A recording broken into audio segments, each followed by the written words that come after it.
As I suspected, 32 flavors. Good evening. How are you all doing tonight? Welcome, one and all. Good morning, good evening, good afternoon, wherever, whenever you are, past, present, and future. Nice to see you all here. Welcome to Clobby's Comic Shop, issue number 12. Wow, this is it. Man, we have now hit a year in comic book lore by that technicality of 12 issues. So, look who popped up. The Egyptian king and the god Lord Thoth. How's it going? Vince Womack, Vulcan lives. Vince asked if was I incognito. I was not. I didn't catch it earlier, so I don't know if there was some impersonator, so I couldn't tell you what's going on there. What's up, Dave C. Guagnar? What's up, Guagnar? Stephen M. Kal-El, Madhouse Retro Gaming, Mars Monkey Max, D. Bud Martin. Go get your dinner and then come back here, right? I understand, the whole work before play. So in your case, it's eat and then play. So go eat your dinner and then come back outside and play. What's up, 5 picoseconds? How you doing, sir? Emblazing 64. Penny, good evening. Hello, Jonathan Conroy. How you all doing? Man, I got a nice crowd in here right away. You guys are commenting your faces off. Oh, and Thoth is here presently. It wasn't just a 5 o'clock comment as well. It's a current day at this current time comment from the Egyptian king. Man, Thoth, it is good to actually see you present. I can imagine how much more you got going on. You're like that, you can't just always be around. Oh, crud. It's Critzable the Rainbow Knight. What's up, Critzable? Yeah, so obviously, for those not in the know, when some of the dudes get here, we'll be talking to Huck from Mark Millar and Raphael Albuquerque. For those who don't remember, but Clobby had his very big selective opinions on comics of the last 10, 15 years, and rightfully so, if we're going to be very fair and honest. But there was ones he had that were exceptions to the rule, because it shows you even a man like Clobby is willing to change his mind if something really got his attention. And this one wasn't something that he had to go back through and reread and gain appreciation for. This is something he kind of caught right off the bat. And something he even had some bragging rights over yours truly about. So we're talking about Huck, of course. And this is one of those stories that was kind of one of those Superman archetype of stories. Suburban kid in the town, has powers, does the good deeds. And also he has a biker jacket. It's got the number 78 on back, much like the Christopher Reeve movie, Superman the movie. And Clobby's claim to fame with it was, not only do I have Huck in the collected edition, but I have in the black and white edition. I'm like, whoa, you got the black and whites of it? I was like, that's an endorsement. If Clobby's doing that for your story, especially in the last 20, 25 years, he must really like it. And Huck was something he really liked. I know when he was living amongst us, really enjoyed that and Starlight the most from Mr. Millar. And of course, we had the very big fortunacy of doing Starlight with him. And I really hate that we got to this late, but better late than never. And of course, because it's better late, this one's definitely for Clobby more so than ever, because we really agreed on Huck. I know he had his varying opinions on stuff like Wanted and Kick-Ass, and it was fun to always have those agreements and disagreements with him. But Huck was something like Starlight that united us and brought us together. And I'm so happy we get to talk about it. And of course, there were some current going-ons about Flash Gordon is kicking ass at Mad Cave Studios. Oh, Conan had a big crossover event that started. An event? And it's starting, and it's good. We'll get into that later. Oh, look, we have a common nerd in the backstage who I will bring to the front. How's it going? Good, buddy. How about yourself? Doing pretty good. Thank you for asking. I'm just happy to be here enjoying Friday night. Right. And I heard you talking about some cool things that are going on in current comics. There's actually a preview from ICV2 on the new Red Sonja, and that's definitely something we should look at tonight because it's looking good, and they've got a cosplay cover. Oh, yeah. so toxic. So toxic, so toxic in all of the best ways, my friend. Of course you would know. Oh, well, I mean, I literally cut like so. My people are like, why can't I ever get a hold of you on Twitter? I'm like, I have to have my notifications turned off. They're like, oh, you just Mr. Popular. I'm like, no. Every news organization I follow that covers comics, Hollywood, pop culture, any of this stuff, I have them all on Twitter notification. So I spend the first hour of my day after I get up going through all of those notifications because they post all of their news articles on Twitter. Right. So I get every news article they've posted in like the last 12 hours. And so I'm able to go through all of it. So that's why my YouTube channel algorithm's so fucked because I cover everything because I see it all. And so it's like, I don't necessarily know the in-depth details about everything, but I've got a general knowledge of everything. And yeah, dude, when I saw this Red Sonja cover, I was like, oh yeah. Oh yeah, the boys are gonna be like, oh yeah, I got something to add to my pull list. I got and it won't be the only thing that'll be getting pulled later. Let's just tell you that right now. Okay? That was good. Oh man, and this is I don't know if you want to talk about anything else because like I could talk about this for a minute because like this is one of those things where it's like that's like this is gonna show you all the BS of real women don't look like that. Every cosplayer for the last decade and a half have been proving you that wrong. And this one just slaps it on the cover and is like, here it is. I was at a convention where there was, cosplayers like that in 2004. That was my very first ever comic convention, which, before the dudes game, we can go into that a little bit. That was my first ever convention. It was 2004. That was the summer that Spider-Man 2 hit theaters. And it was about a few weeks after that movie hit theaters. I was with a friend at the time named Ryan.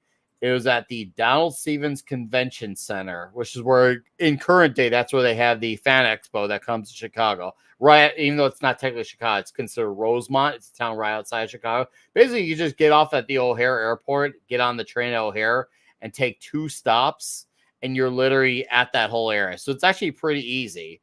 And I remember wanting the actual Doc Ock figure for the Spider-Man 2 movie.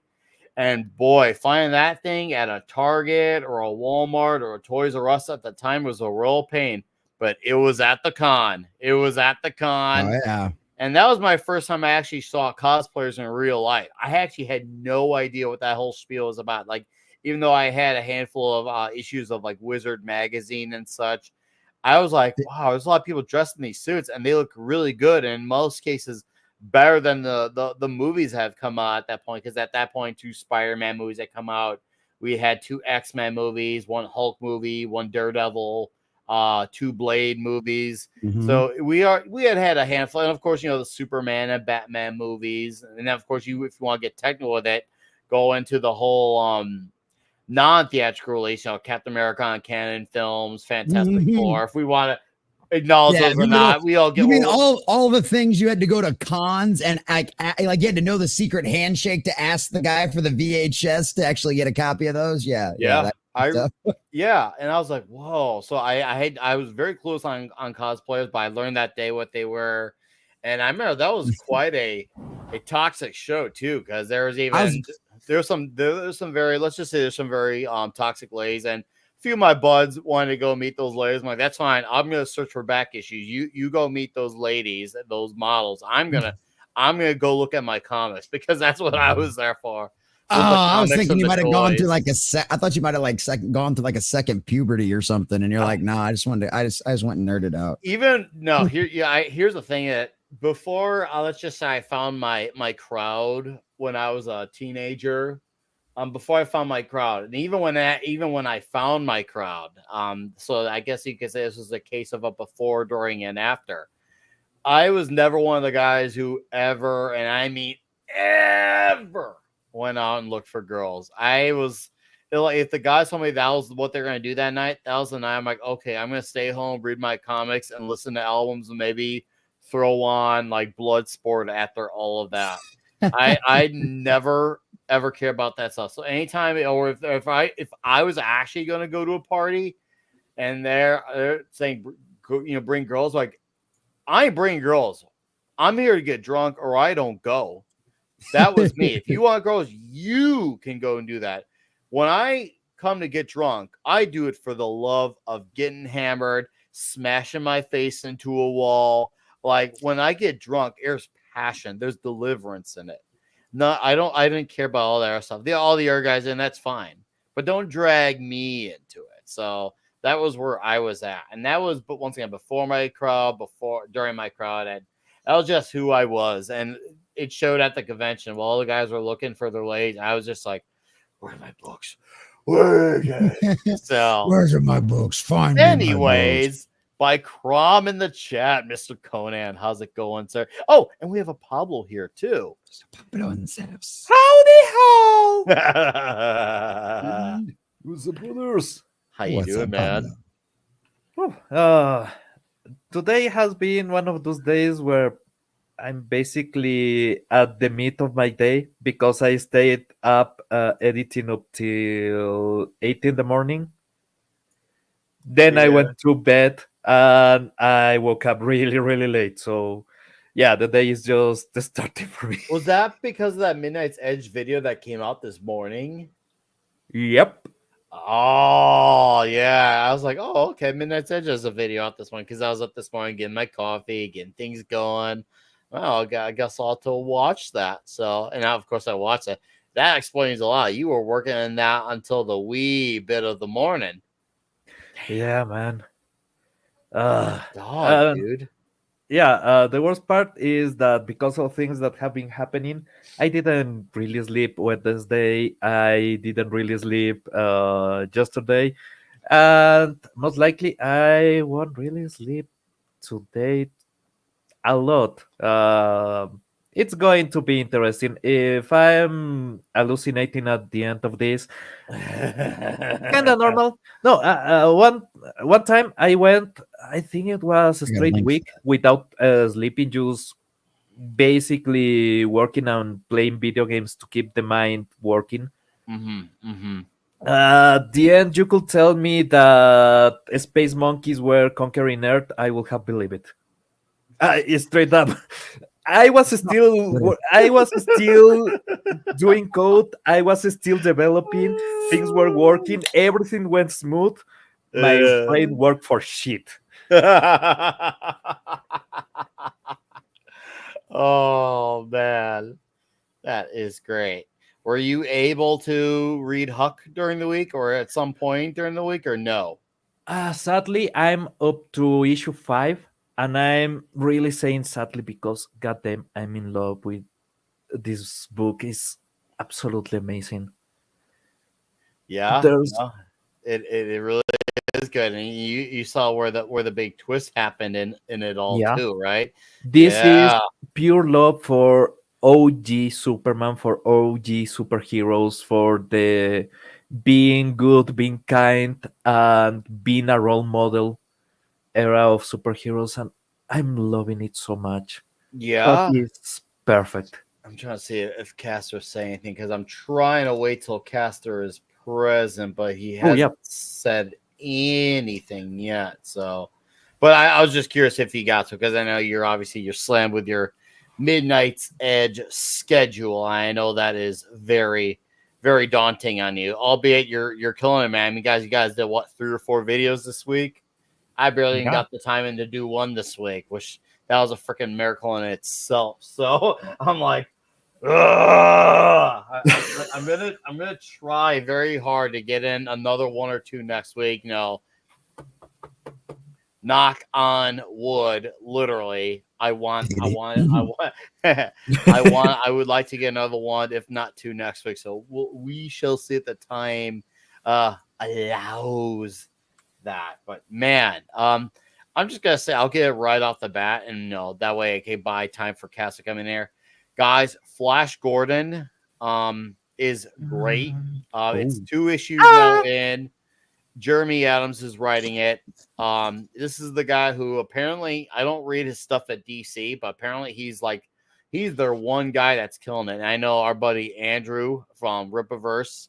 I know he was a very big fan of his Wally West run of The Flash. Apparently he fixed the character after Tom King did his devastation to the character. And now he's doing Green Lantern at DC. Haven't read it. Once again, don't really read modern DC, but I'm like, you know what? I'll give this Flash Gordon a shot because I love the character. The movie's fantastic. And it's got Will Conrad on art, and Will Conrad, he's doing Gooding the Polymath, with Mike Barrett. So I'm like, okay, so he's definitely got a lot of work going on nowadays. This Mr. Will Conrad, and dude, it's 2 issues in. And it's freaking good, man. It is good. Oh, man. I mean, if you want to add something for those who are maybe just getting Conan or maybe those just getting Miller World, seriously, give Flash Gordon a look. Jeremy Adams, from what I can tell, he definitely does live up to the hype. He's someone who knows how to write the character as a character. So he writes the character as familiar as you know him and still gives fresh ideas to the story, which is something that we've asked for out of a lot of writers because there's this big misconception that we want all the stories to be familiar beat by beat by beat, which is not true. We just want the characters to act like the character while simultaneously pushing them in a new direction that makes sense. And Jeremy Adams absolutely gets that. Now I'm going to admit it. I'm almost kind of want to see what he did on The Flash with Wally West. I almost want to see. So who knows? Maybe in a few months, maybe we'll talk to Andrew and get him back on. We'll talk The Flash with him. But Jeremy Adams is the real deal. He straight up is. And Will Conrad is a great fit. Flash Gordon's awesome. He's badass. It's just absolute fun. And it just feels like old superhero story. Just obviously he's not super. He's just a hero.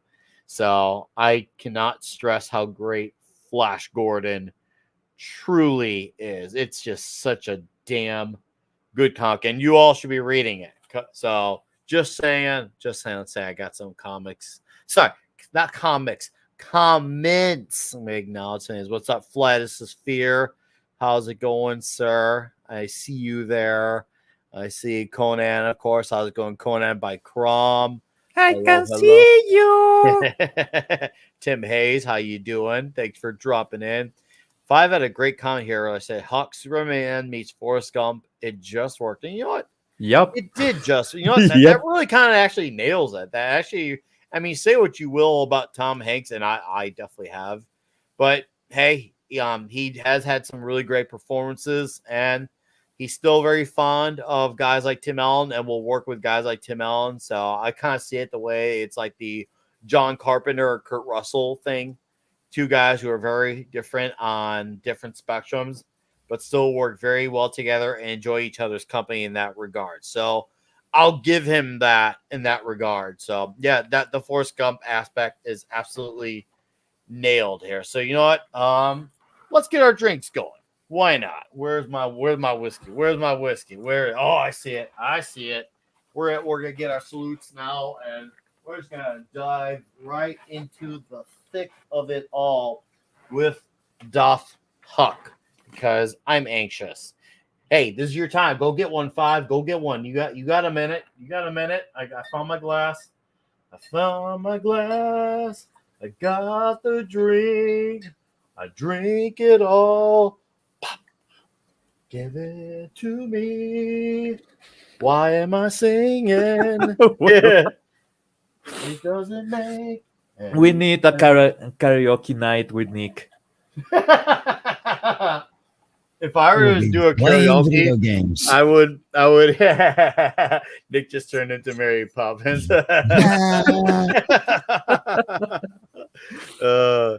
Did Slow Barber 3. Hey, that's fine, ma'am. We welcome straight edgers here. I'll just make up for you. It's all good. I don't mind straight edgers. I had a friend talked to him a really long time, but I like to call him a friend because he's a good guy. We got along, and he was in a touring band. what are they called? In this moment. And he was the drummer of that band. I think he did an album or two with that band many moons ago. And he's like, and he was straight edge. He never did anything. He never did any drugs, any alcohol, but his band was sponsored by Jägermeister.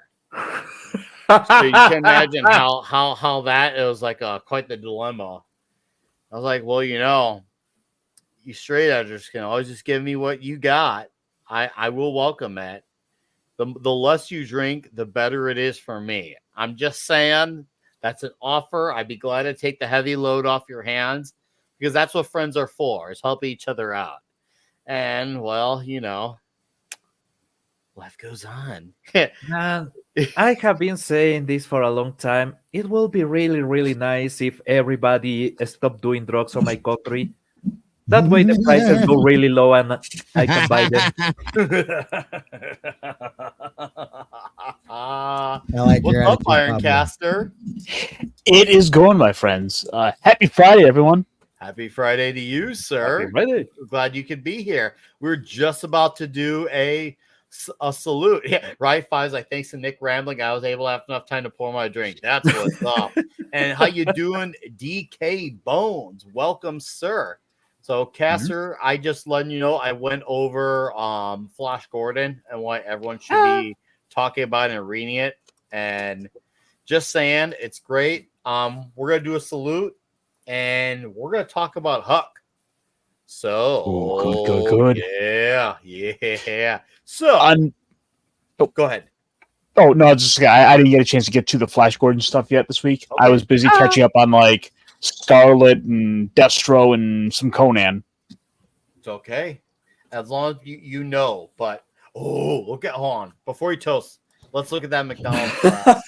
Oh, that is nice. Of course, I gotta go. I had to go get one. And man, I heard these were out. Yeah. Oh, dude, that is nice. That's nice. All right, to all 20 plus of you in the chat. This one's for all of you. Thank you. Cheers, beers. Oh, salud. All right. Second. We'll start off with Ironcaster. Tell us about your thoughts on The Huck from Mark Millar and Raphael Albuquerque. And we'll get the page up and we'll look at some pages. Right. So generally speaking, when I tend to go into some of these books, especially if it's something that I'm not familiar with, I'll have a tendency just to kind of go in blind. I'm not going to go and read the backside to kind of figure out what's the plot, what should I be expecting going in. I want to go in kind of like completely kind of under the radar. Let's see what's going on with this. I want to go in dry. Yeah. And I admire you. And so at first I'm like, is he supposed to be like a biker? We got like a Superman biker thing going on. Just from the cover is my first thought. And I gotta say, I was pleasantly surprised with this book. Our boy Huck here is basically a Superman-esque figure, but he's just the goodliest good boy there is. He really is he may be even more of a Boy Scout than Superman is. And Superman's pretty Boy Scout. If Superman of 1 to 10 is a Boy Scout, he's probably at 11. Huck may be at a 12 or a 13. Obviously Superman's stronger, but in terms of Boy Scoutliness, seriously, Huck is like Boy Scout on roids. I'm about to give you the reason why Huck can be a full-time Boy Scout and Superman can't. Clark Kent has a career. Oh, yeah. And Huck's just the guy who works at a gas station. Yeah, exactly. He has all the time. He does have more time. It's one of those things where Clark and Huck would be just kind of like going toe to toe for getting all their badges. Like Huck is always just ahead of Clark, just that one step.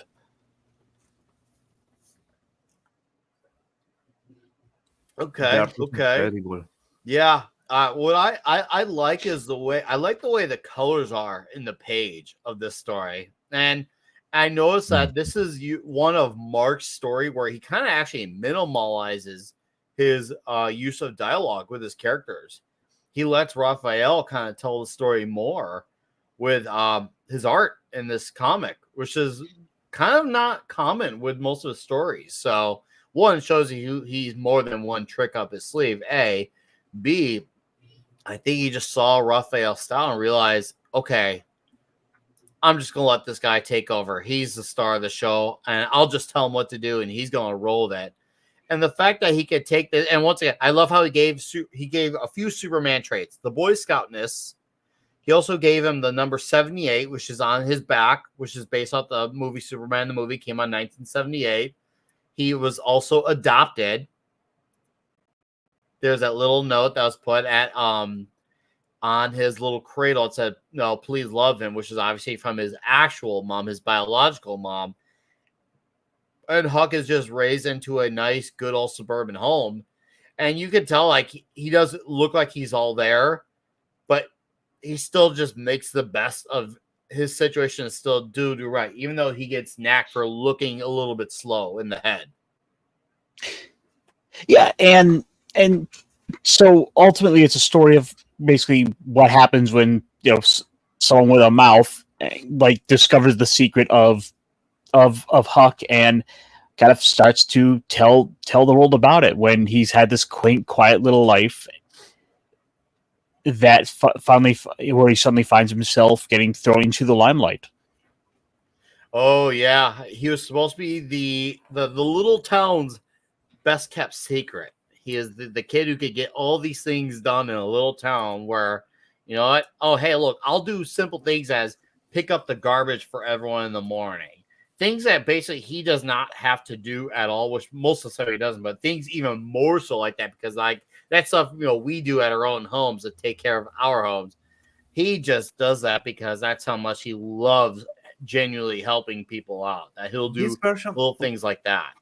This version of the United States is kind of interesting because normally the town's little secret is the major's mistress or a serial killer or something like that. Mm-hmm. In this version, it's just a good boy. What's up, LDG? Free the net. How you doing, buddy? Thanks for dropping in. Yeah, I do like that in this particular little corner of Miller World. This is definitely the most Americana of it all. I mean, this particular trade, it's actually named All American. This trade for this story, it's called All American. And when you just got an ad for a jock itch, you got like an ad for a jock strap. What's up, Tom? I feel like we're being bullied here. You know, we're talking nerdy stuff with like comic books, and here's like all this sporting goods advertisement. Well, I feel the wedgie. And you know how there's some people who toss around the statement Superman's like your mom's apple pie. Well, it looks like there's literally a mom's apple pie right there. Like you can't get any more on the nose and shameless with that. I love that. Just the good old gas station boy. Oh, it's and look, he literally writes a list of good deeds for the week. I love how he does things that feel like they might be what looks to be at first maybe a little bit irritating for some, but then once it happens, like, oh, he was buying us all food for everyone in line at the drive-thru. He wasn't just cutting in line. He was hooking us all up. Dude. You know that I have actually done going on foot to the to the service window and asking for, I think it was a Big Mac for $1 or something like that. Yeah. So I got like 5. But I was on foot, so it was really interesting. They actually let me buy them. It was only for the car service, so yeah. I have been that wrong that you actually go through the car service on foot. Yep. Anything else you want to add, Caster, about Huck? Oh, I like this guy. I wouldn't mind just kind of hanging out with him for a day. You know, right? I'd straight up would hang out with him. Like, yeah, we ain't gonna do anything crazy or rebellious, But I know with him, things are going to be good. They're going to be relaxed. You know, he's strong when he needs to be. And if he, for all you know, he'll be like, hey, let's go out for a cheeseburger. And you know, it's going to be good. It's going to be good. Huck is the kind of guy that, although he's doing good for other people, it makes you want to ask him, hey, do you need any help? Yeah. This guy's done so much for all the help he does for everyone. It says like, what can we do to pay it forward to you, man? Maybe you could take a break for a few hours. Let us help a brother out. Seriously, like you do so much for this town, and it's just such a good feel good type of story, and I feel like doing this type of story really stands out more so than ever within the last 30 years of stories that have, let's just say, lots of Watchmen, Dark Knight Returns clones. And I'm not saying that as a diss towards the stories, but it's just more of the whole deconstruction element has become so rampant that we have forgotten a little bit how to become regular heroes again. I feel like Huck is kind of like a match that was slowly lighting the fire for it to become more dominant now, because this comic stood out more 9 years ago when it premiered. Nowadays, it's slowly becoming more common, but 9 years ago when this comic was a monthly, it stood out like it was a sore thumb of a comic. Nothing was like this on the market, because I remember what it was like on the market.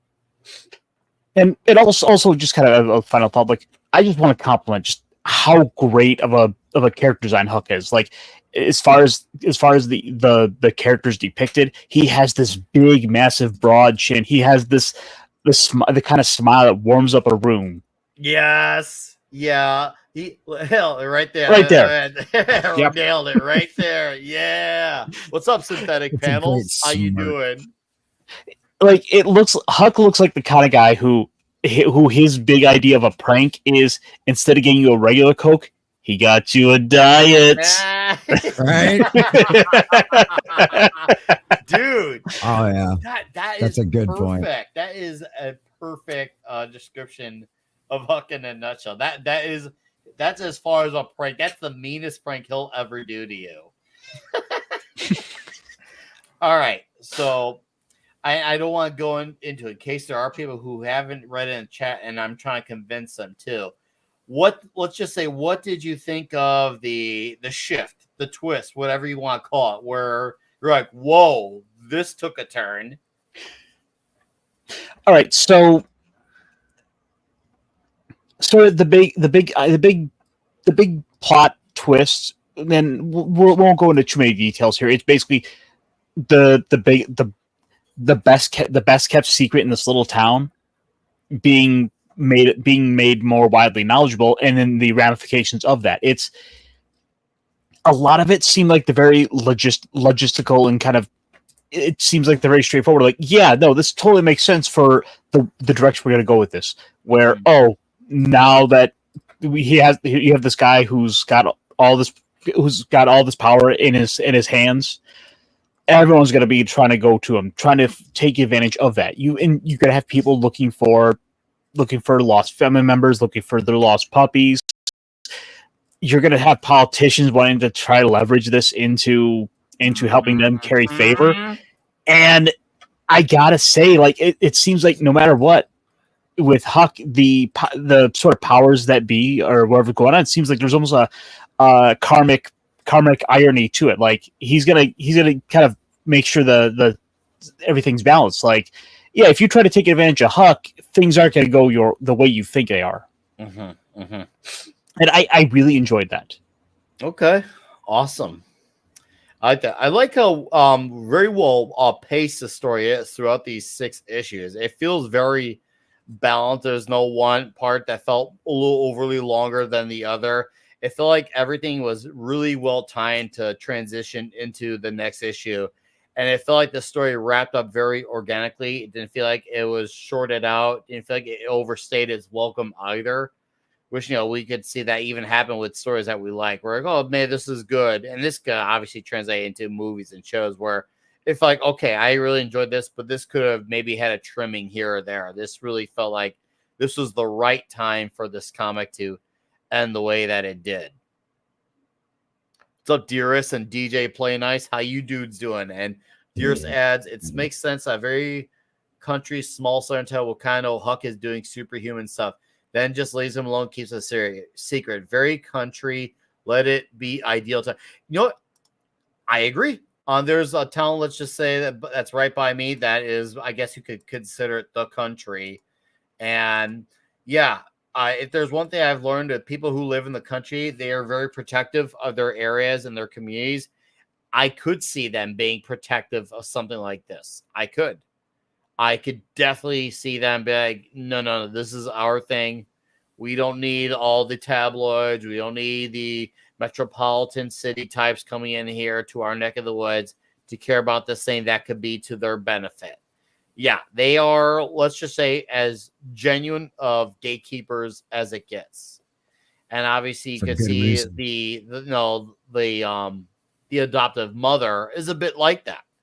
And for the right reasons. What's up, J-Man? How you doing, buddy? Nice to see a good day to you, sir. So, Common, why don't you go into your thoughts about Huck? So this is actually one of those books that Clobby kept talking about over and over and over again. So I had already read like the first couple of issues like a while back. And if I would remembered I hadn't finished them, I would have reread the whole series. But I'm at like issue 5 right now. But it's like that, like Ironcaster was saying, he's like, and I hate Forrest Gump, so I hate that comparison.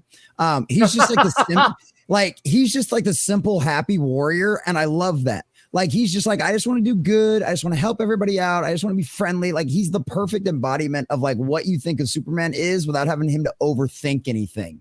You know what I mean? He just helps for the sake of helping, and anybody that asks, he's there for. You know, it doesn't matter if you're finding a kitten or if you're tracking down their husband in Afghanistan. You know what I mean? Like, or their boyfriend or whatever it was.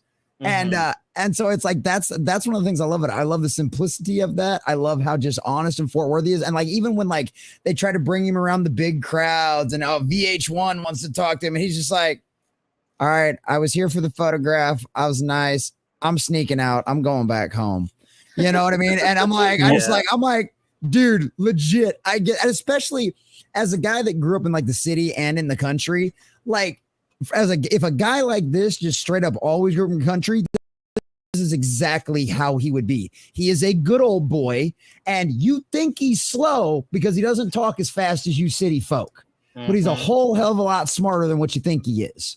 You know what I mean? And he's just down there to do, he's just a good old boy that wants to help everybody out. And that's great. And he doesn't think much of himself. He doesn't have like a big ego, you know, and it just makes it even better. It just makes him like the perfect little happy hero. And like this is why one of the things that like what Clobby was pushing this, because I was like, he's like, you want a good happy hero story? He's like, this is the one for you. And I'm like, this is a very positive superhero. There's no deconstruction to this at all. I feel like I'm repeating exactly what you and Ironcaster said, because that's what this is. It's a perfect happy warrior story. He's just a legitimately good dude, and he occasionally gets a little taken advantage of because he's a little trusting, and that happens sometimes with people like this. He's gullible because of his good-naturedness. Right.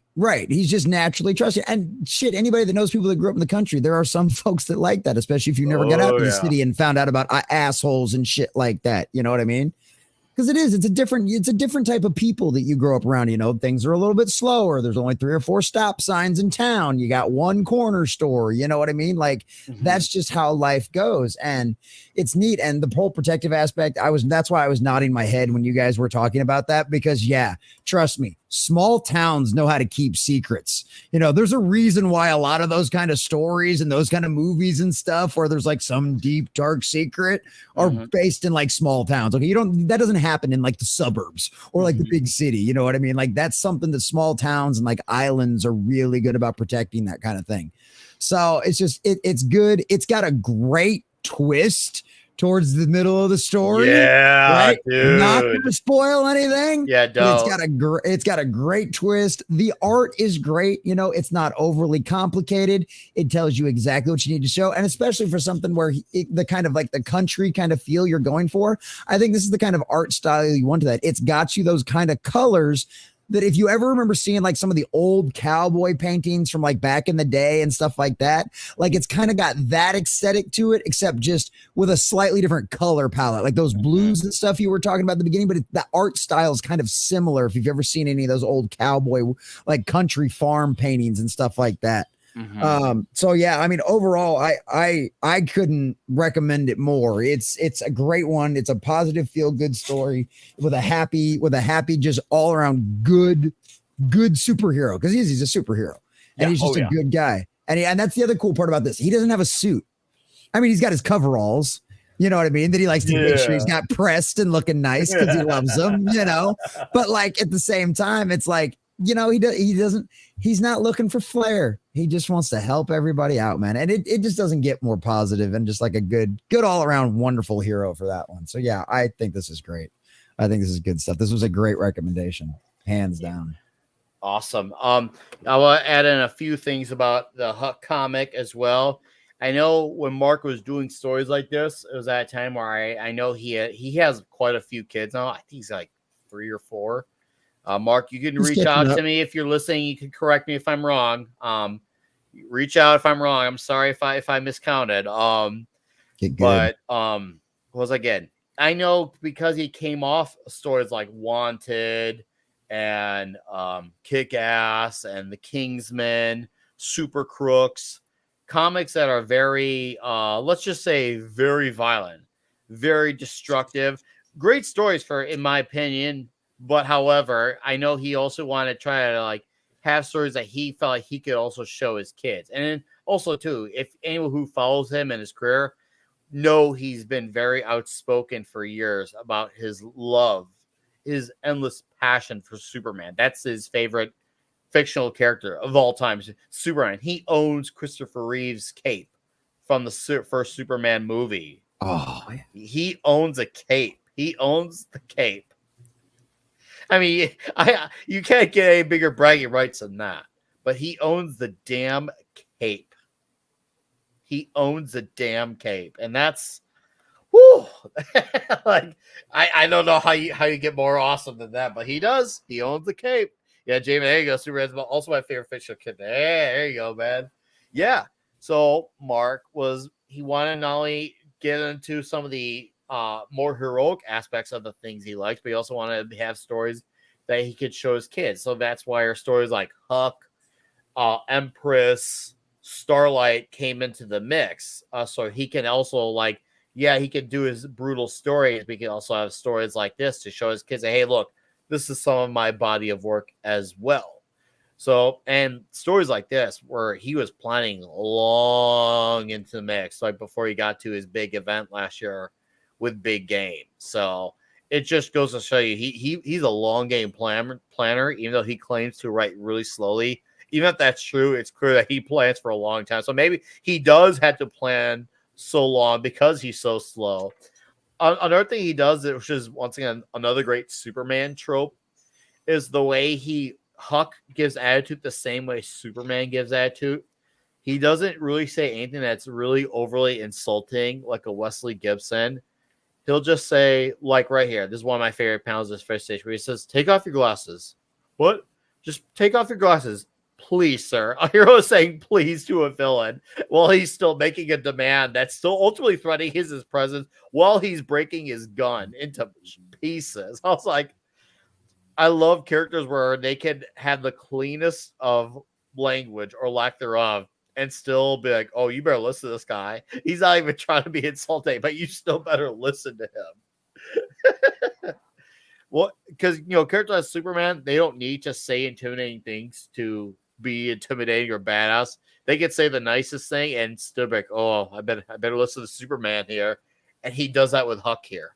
I feel like this panel definitely nails that aspect of saying that something as simple as just take off your glasses and you better freaking listen. It's not going to end well for you. Look, he takes off his glasses and then he freaking mollywops him into another area. I love to have a Superman cape that appeared on the big and or small, just not the Superman. Oh yeah, no. I hear Stephen M. Kellogg. So, Pablo, dude, Talk. You were talking about the hero archetype. There's actually two main hero archetypes that you can trace. The first one is obviously the redeemed hero, somebody like Gilgamesh, that is an asshole that falls into deep shit, that goes against something too big for him, and then he redeems himself. He becomes the hero. He turns good, right? It's the same for basically everything that current day is trying to do a redeem hero. The issue is that they are taking already existing heroes, downgrading them, and then trying to redeem them, and it doesn't work because the hero is already complete. That arc is impossible to replicate. The other one is the basically the baby Jesus, the kid that is absolutely perfect, good, that was born in this world to be a force for good, a force for something greater. And then you have something like in Dragon Ball Goku, that is a kid that anything can happen and goes just like, who cares? And Huck is exactly the same, right? He has the bad guys in front, and he just checks if they are alive, if they are okay, if he didn't really hurt them. Is a good guy. He is the baby Jesus. He is the guy that was born to be good, to be just lawful. And they play so good. By the way, while you guys were talking, I finished the sixth issue. So yeah, Oh, I'm nice. finished. That's good. Well, that was good timing. Yeah. I was really happy that you didn't make me talk first because I was I was reading it. They play really nice with that because he never stops being the really good guy. They never have that moment of doubt, of killer anger or something like that. He is the good guy even when he's kicking ass. And that's absolutely perfect. That's exactly how that archetype should work. And that's why, for example, Man of Steel didn't work, because they tried to generate too much darkness into a character that should be just pure. Here is absolutely perfect. The callbacks to Superman, there's plenty, including him lifting a car and stuff like that. That the way that is drawn is exactly like it's an homage. You cannot say is something that was just a coincidence. It was an homage. They knew exactly which cover they were portraying. They knew exactly, right? Oh yeah. Oh, Of course. I'm sure if we asked the man himself, he would be, "Oh yeah, of course." He's not gonna be like, "Oh, I don't know. That was just a big coincidence." No, he's gonna probably go, "Oh yeah, absolutely was." And he'll They probably were be shameless about it. they were not even playing coy about it. There are some moments that his smile and everything is just Superman being a dick. It's just exactly that smile. Exactly, it's absolutely wonderful.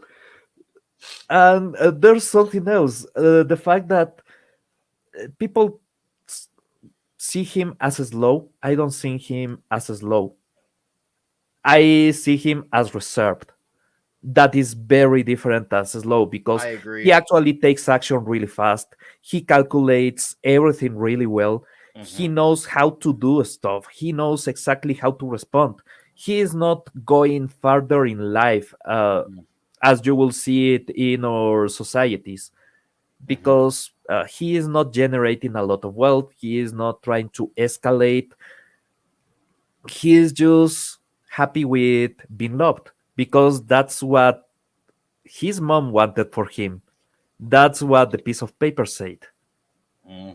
Yeah. Please love him. Simple wants, simple needs. Yeah. So he is not trying to go overboard on his powers or his intelligence. He's just trying to be a normal person. It's exactly the kind of life that I believe the Kens wanted for Clark, before Clark decided that he wanted to be Superman, that he wanted to go out and do good. And Yeah. there's a conversation in, I don't remember, it was in the 2000s that they made a comic about Superman and his dad. And there's a conversation about you need to go out and do what you must. Mm-hmm. Yeah. That moment is the moment that changes Superman. He is no longer the kid that wants to be in the farm and help his parents. Mm-hmm. He is the man that wants to become a warrior and save lives. Mm-hmm. And Huck takes this step by force. Yeah, he definitely does. And I love his reaction. It's super simple. Oh, good gosh. He doesn't swear. It's just, He oh, good has gosh. a very Ned Flanders once again Superman. Yeah. Ned Flanders and Superman approach to how he speaks about things. He doesn't say things that come off as like, "Oh boy, you better watch this guy's tracks." Usually, when you say it's because someone says something that's very, let's just say, directly threatening. He says the most basic of things that like normally that wouldn't be threatening, but because you know how strong he is and he's saying a nice thing, you still better take it seriously, as I brought up earlier. Like what he said about the just take off your glasses. Something Yeah. that normally any other hero, like, why are you saying that is intimidating? That's not intimidating, but for him it works. Is just so nicely done. Everything about Huck is so nicely done. It's pure. It's Yeah. very pure, and I love once is one of my other favorite panels because I'm trying to stick with the first issue once again to entice people to read further on. But I like how like after he saved these girls and well, let's just say one of the countries ending in Afghanistan or whatever, and he's just like, hey, listen, I need you to still keep my secret because I'm not from around here. I'm gonna give you all candy. Normally, if this, let's just say this happened like Gotham City, like the girls would probably be mad at him for offering him candy. But because he was able to go to a foreign country and do this, he was probably able to, bring out a little bit of his suburbanite goodness to a I bunch don't of think people in a very deeply foreign country. Because in Gotham City, they probably freaked out at him for why he's doing that. no, I don't think in Gotham City they will get angry or anything. They will actually get really relieved You think because the other so? option, I don't know the if I other see it that option way. I is hope you're right. I just no. don't see that Hear me out. way. The other option in Gotham is Batman chewing you up. So if somebody is giving you candy, you take it. You should, yeah. You should be really happy. The other option is basically getting a guy that is so up his heels on righteousness that he will just absolutely annihilate you after saving you. So yeah, a guy that gives me candy instead of Batman telling me how stupid I am for going out this hour. I prefer the candy. What's up, Griffin? How you doing, sir? Thanks for joining me. Is someone here not off right after FNT? No, hey, thank you for being here, sir. Hopefully you are well. So for me, I mean, you guys have already said it. There's not really much I can say, and I've been kind of commenting in between what you guys have been saying. But this is definitely one of my absolute favorite Miller World stories. I mean, this is the type of character that's right up my alley. This is like the type of character that speaks to me. Like as someone who grew up on, initially first on Spider-Man, the Fantastic Four, later on characters like Daredevil, like Huck is definitely one of those characters who's right up my alley. And after seeing him big game, I was like, I need more Huck. And I found out not only is there a Huck follow-up coming out, he's going to have the same artist on board for it as well. So Raphael Albuquerque will be coming back. But rereading this story, I actually forgot how the twist played off. Which I was like, oh, yeah, that's how that played out. Because I'm like, hold on. I think I remember how it's played off.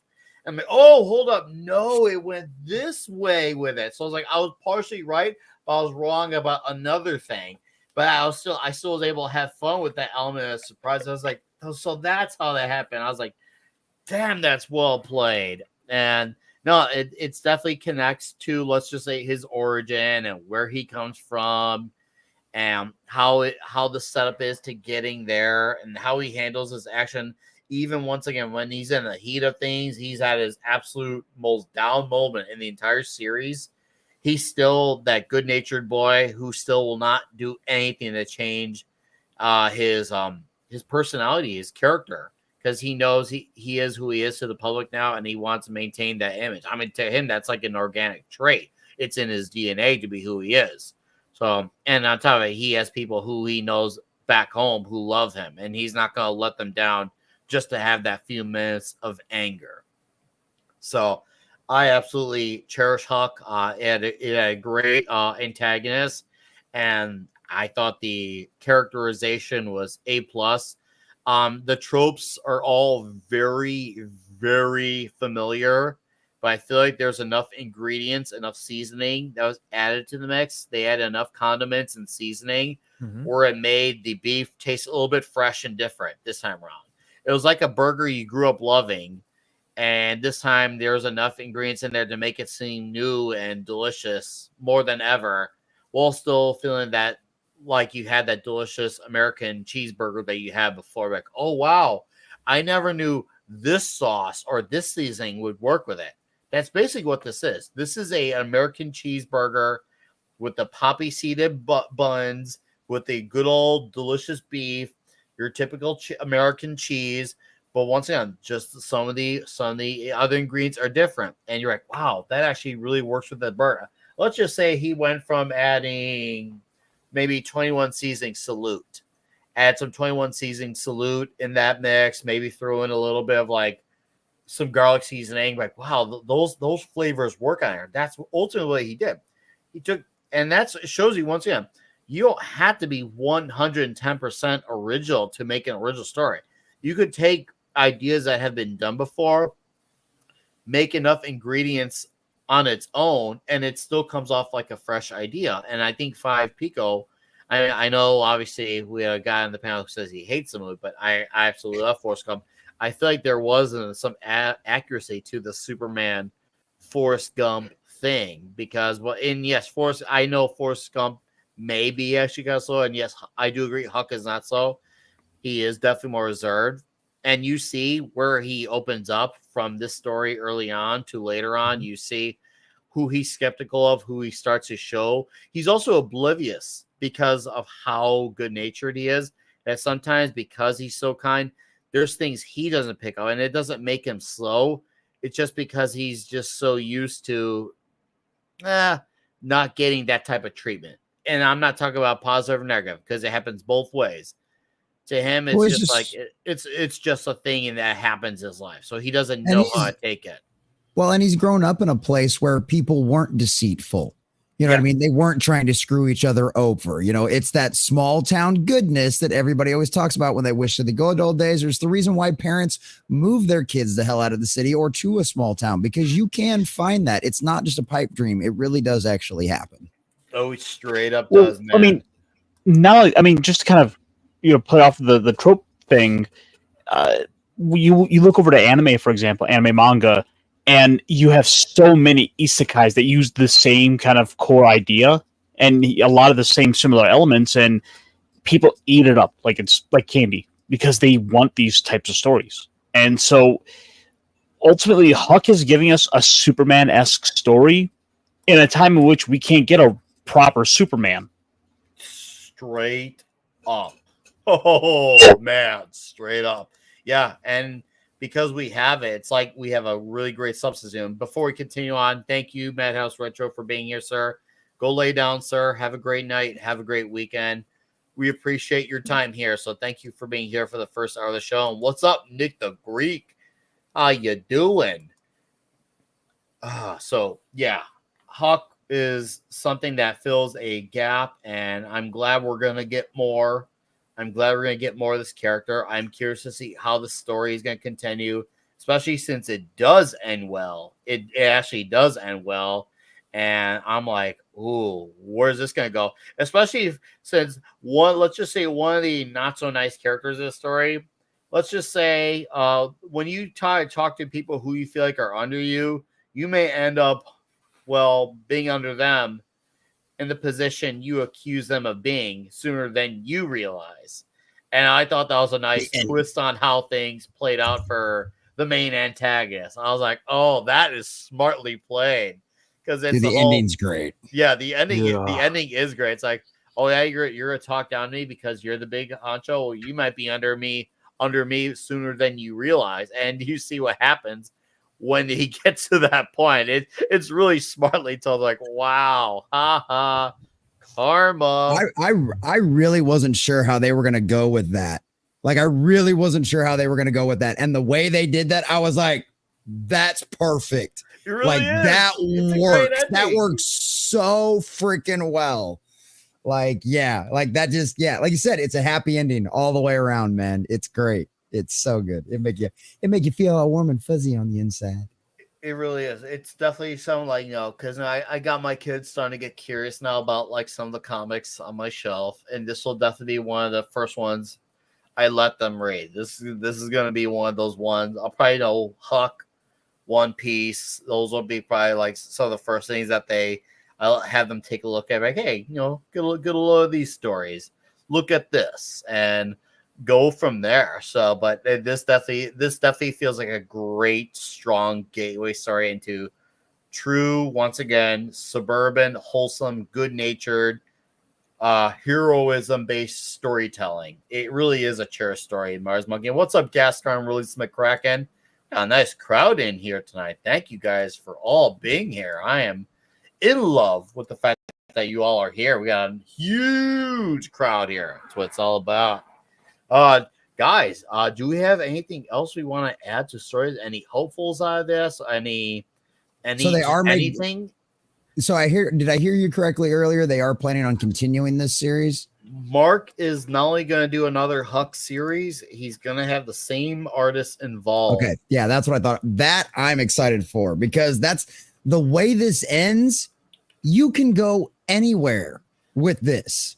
You know what I mean? And I really like that. Like that was one of the things I was like, because I thought that's what I'd heard you say, is that they were going to continue on. They're going to have the same artist, which I love that they're going to have the same artist. I really like this art style. So I like that too. But no, I love that, because you could literally go anywhere with this character, with this kind of story. And I'll be really curious to see what happens. I'm excited to hear that. Do we have a time frame on that, or is it like they're working on it? So we'll get it when we get it. Mark wrote, I think quite a few months ago, that he has Raphael working on it. If I had to guess, it'll either be out next year or the year after. I might be wrong, but that to me sounds about the most realistic frame. Is that one of those, like, we're going to get one issue in that time frame, or is he going to be done with the whole run all at once? I think he's going to have one issue out a month. It'll be probably, because this was 6 issues. They'll probably do 5 or 6 issues for that, and they'll come out. My guess is he wants to have it all done before he puts it out. Before they get ready to do it. Good. I like that. Which I like is that good. I know he likes, especially in more recent years, because I know way back when, Mark actually used to get a lot of delays with a lot of his stories, especially that was something, Image was very notorious for, even before Mark. Look into a lot of the creators. I'm sure even some people in the chat could tell you, a lot of guys especially in the OG Image days, were very notorious, for better and worse, about not meeting deadlines and having delays on books. And Mark was not exempt from the rule of that. He still, fulfilled the stories. It just, you'd have delays. And I think his goal, and this is just me guessing, I haven't heard him say it, but my guess is he's trying to make sure that doesn't happen, because he tries to have these stories so far ahead in advance. It's just like, oh, yeah, the comic's been done for a year now, but we're now just putting it out, type of thing. You know what? I'm good with that. I think that's a good way to go. And to be fair, too, I know he's also one of the guys who can afford to do that in his position, because obviously, he does work for Netflix. He is an executive. And when he puts out these comics, he's not making money off these comics. The only people who are making money off his comics are his artists, penciler, inker, colorist, editor in chief, and the company puts him out for it. He himself is not making money off this. He himself is not. He's doing it because he still cherishes. I mean, did someone say Jim Lee? Oh, Right? God. That. Dude. Okay, real quick tangent. I think it was about 2017 or 18. DC was supposed to do a thing for a few months. It was called the New Age of Heroes. And they had like 7 or 8 comics. They were supposed to be all original characters that are kind of based off ideas of characters, say characters from Marvel. And they had one comic, and Jim Lee was scheduled to be on the comic. And it first went, oh, Jim Lee's going to do the first arc. And it became Jim Lee's going to do the first 3 issues. And then became Jim Lee's going to do the first issue. And then became Jim Lee is only going to do a portion of the first issue, but he's going to get credit for the creation of these characters involved with the writer. What the fuck? And that's the current state of the modern comic book industry, boys. Yeah. I say that as someone who loves what he did with the Punisher. I've seen a lot of people like what he did with the X-Men, but I hate the direction that the company took. And I get if he's busy, I get it. Oh, he says Mark says so they didn't want to pay. I don't know if it's a matter of they don't want to pay him, because I do know he's worth his rate. I'll say it. I know he's definitely worth his rate.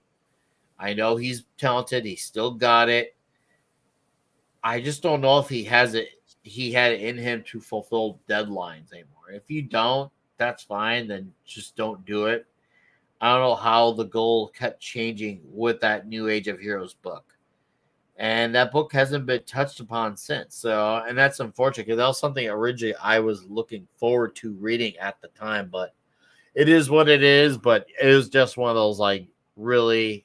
And that wasn't the only series that was like that. There was another one that was called The Silencer, which I actually enjoyed. I remember it was 2018. And that had Dan Abnett on writing and had John Romita Jr. on pencils. And I remember I read the first 2 issues of it and liking it. Sadly, I fell off track with the ones after that.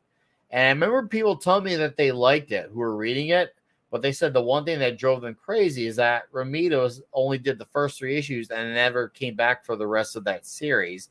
And I was like, and that was the thing. They say that these stories were all artist-driven comics, and yet all the original artists didn't do beyond 2 or 3 issues. So that was a real bummer. And I feel like if there's one character who should have outlived that whole short phase in DC in 2018, it should have been the Silencer. So nowadays, we'll never know. It's like a Punisher style comic. In terms of the protagonist having guns, I would say that's about it. It is a lady.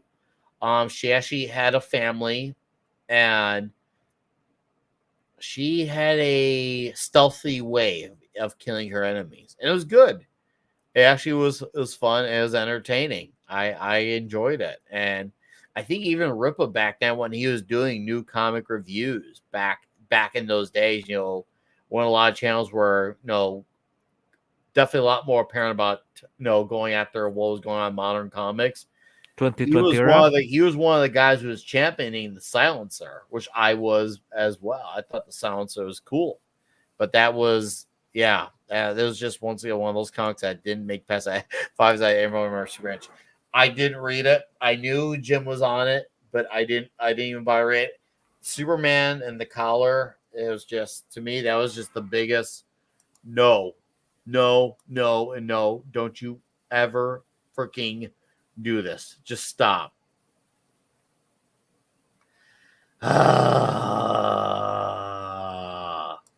Anyways, guys, that is Huck. And those are our words in between and our tangents in between. And you know what? This calls for another salutes. This does. And Caster, he's probably going to go get some comics. As I think that's a good idea. He's getting comics. And I'm gonna get More drinkage. And look at all these guys. They all turn up their cameras. That means me and Pablo get to carry the show until they Yeah. both slide back in. I like it. I like it. I like it. So, Pablo, outside of when you're not cranking out Midnight's Edge deadlines, what comics have you been reading outside of Huck? Whether it was American, Japanese, what have you been able to get your hands on to read? Oh, this week I only had chance to read One Piece, a couple Oh. of issues that I was unsure about something of canon that is really stupid and really nerdy, but I wanted to be sure something about Dragon. And that's all I will say, because other than that, I will fucked up a lot for a lot of people. But I have been just watching Dragon Ball, man. Because I have my friend's account, my friend Crunchyroll account. I basically have been enjoying old anime, and Dragon Ball is absolutely incredible to watch because it's just there's so many nice moments of just Goku being a good guy, and there's so many absolutely bunker moments like Master Roshi trying to turn himself into a miniature so he can spy on the girls on the bathroom or shit like that. Yeah, You're such a toxic fucking man. Dude, that's fucking Master Roshi to a T, dude. Dude, Master Roshi, he oozes toxicity. Yeah. Yeah. But there's a couple of things that I have forgotten. For example, if you haven't seen original Dragon Ball, you will not know this name, Tao Pai Pai. I have forgotten that Ten Shin Han is from the same school as Tao Pai Pai. Also, I have forgotten that Tao Pai Pai dies blown by a grenade. There you go, Peta. Yep. And by the way, Tao Pai Pai is so badass that he kicks the pillar from a building. He throws the pillar hundreds and hundreds of kilometers away, and he jumps in the pillar and flies in the pillar. That's his way of transportation. He just throws shit around really, really far and jumps on it and just go. Let me catch a ride with you, bro. It's so over the top, man. I have missed this level of just don't giving a shit and enjoying doing stupid random shit on your show or on your comics just because why not? Mm-hmm. I think today people take themselves too serious, too Serious? yeah, it's just too serious.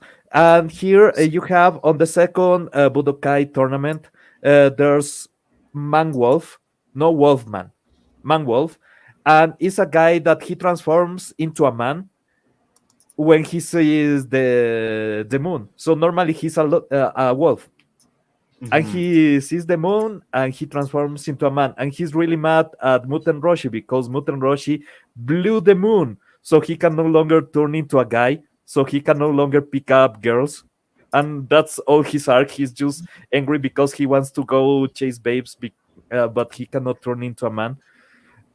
It's these small things that are, or there's a fight with Dracula Man. It's Dracula Man. It's just stupid. It doesn't matter because it's fun. I know everything tries to be just realistic and serious and have all these explanations to everything. And here it's just like, yeah, this guy is Dracula, but he's also man, so he's Dracula Man. Deal with it. And he's a martial artist that does kickboxing. That sounds really homoerotic. Oh, by the way, there's a couple of guys at the beginning of the show that Goku leaves, or he takes them from a fight and just throws them to the moon, and then Master Roshi blows the moon. So those guys, totally dead. Holy damn, dude. Yeah, there's that scene where everything is wholesome. Goku is returning to Earth on his stuff, and the guys are just on the moon lost. Uh-huh. And at the end of the season, Muten Roshi just destroys the moon. T-Von's like, yeah. There's your Mad Martin again photo. There's more Mad Martin again. There's more Mad right here. And there's even... Oh, no. That was on my face. Which, by the way, chat, since we got a lot of you in here, Toxic Tuesday, we will be talking Fast Times at Ridgemont High in a few days. Nice. And the follow-up after that will be Kindergarten Cop. Oh, So, nice. it's basically a 1-2 punch of back-to-school greatness. It's basically what we're doing. Tom brought up the idea, and I was just like, you know what? Yeah, that's a great idea. I'm in for that. So here we are. We're gonna do that. It's gonna be huge. It's gonna be diabolical. I seriously, I can't freaking wait for that. My eyes. No, the goggles don't do anything here. They do nothing. They do nothing.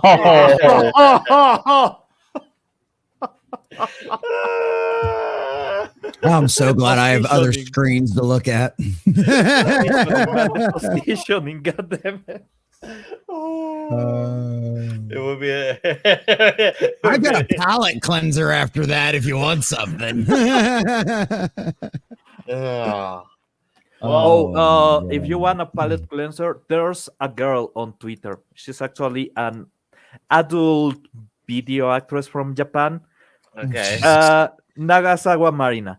She's just a Star Wars fan. And when I say a Star Wars fan, her profile banner is she with the cast from episode 2.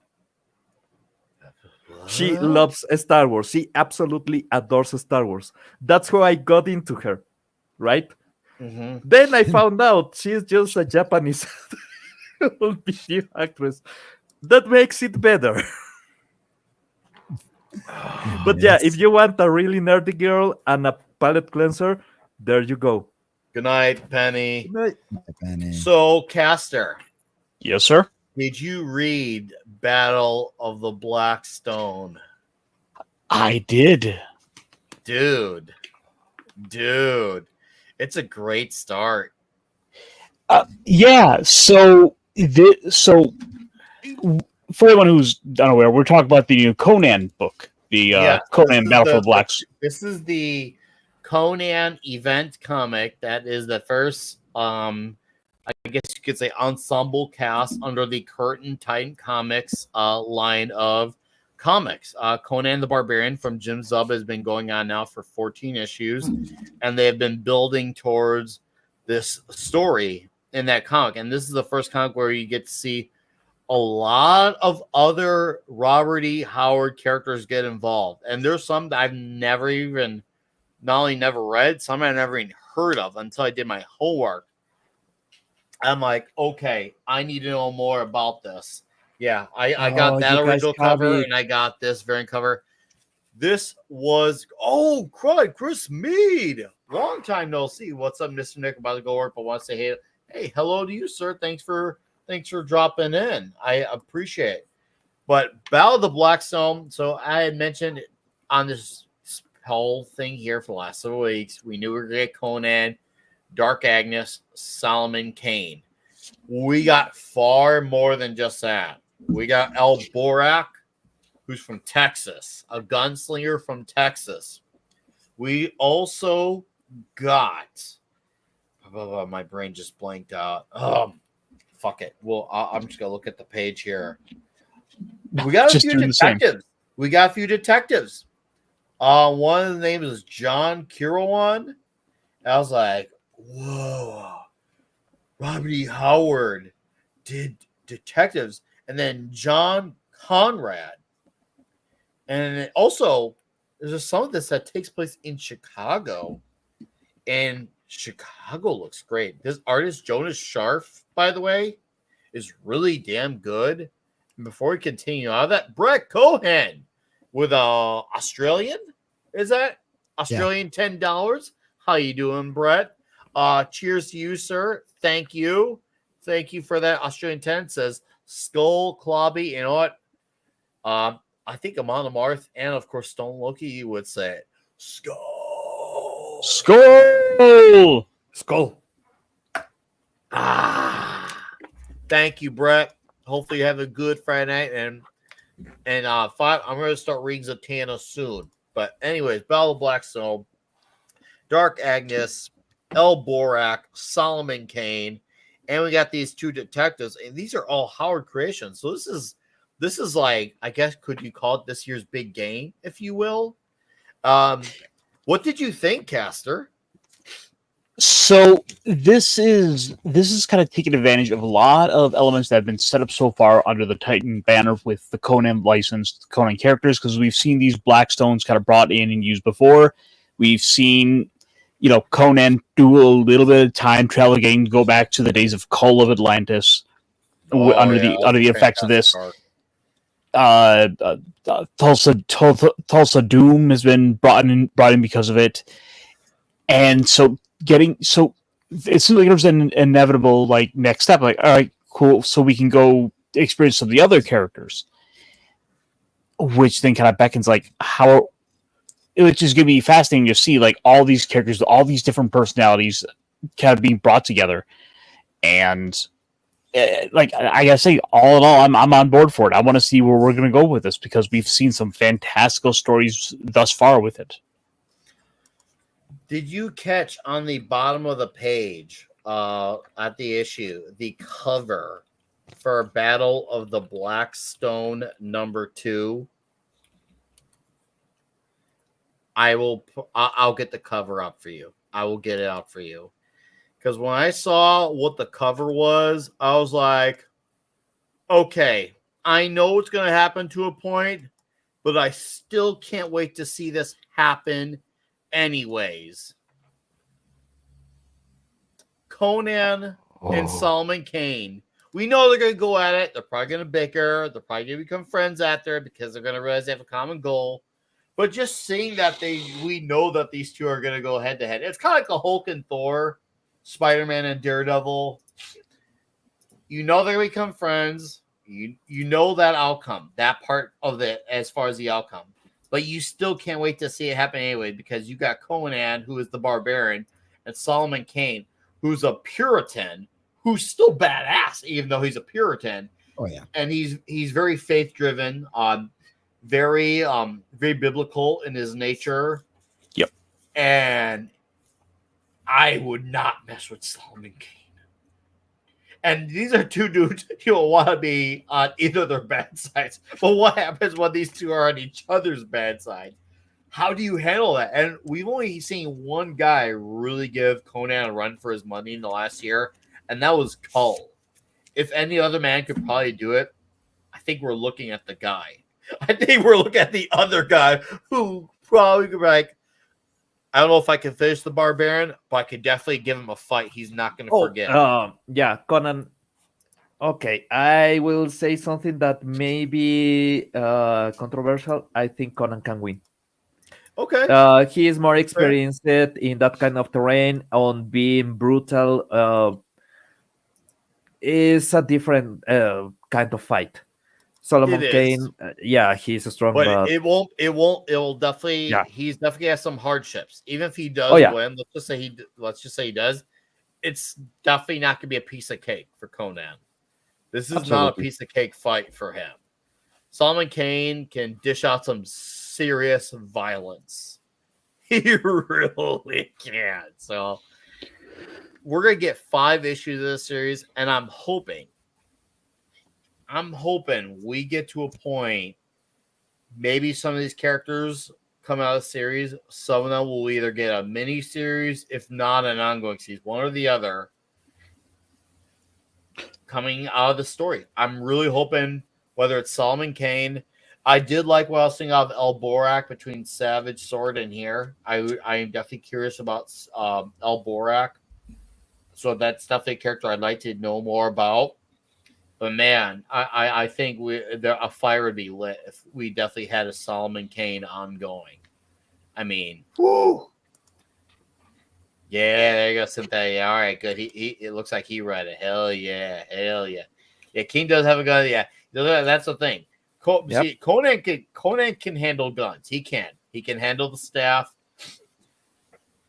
And I can see Pablo's point on Conan ultimately winning, but once again, he's gonna definitely feel some hurt. He's still gonna feel some hurt. If there's a man who actually could hurt the Cimmerian, it's the Puritan, which is really ironic to say that the Puritan is a man who could actually do at least some pain on the barbarian.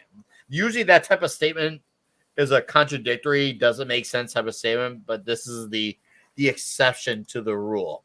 Dude, Considering the kind of gods that Conan celebrates, yeah, I don't think Solomon will be too happy about that.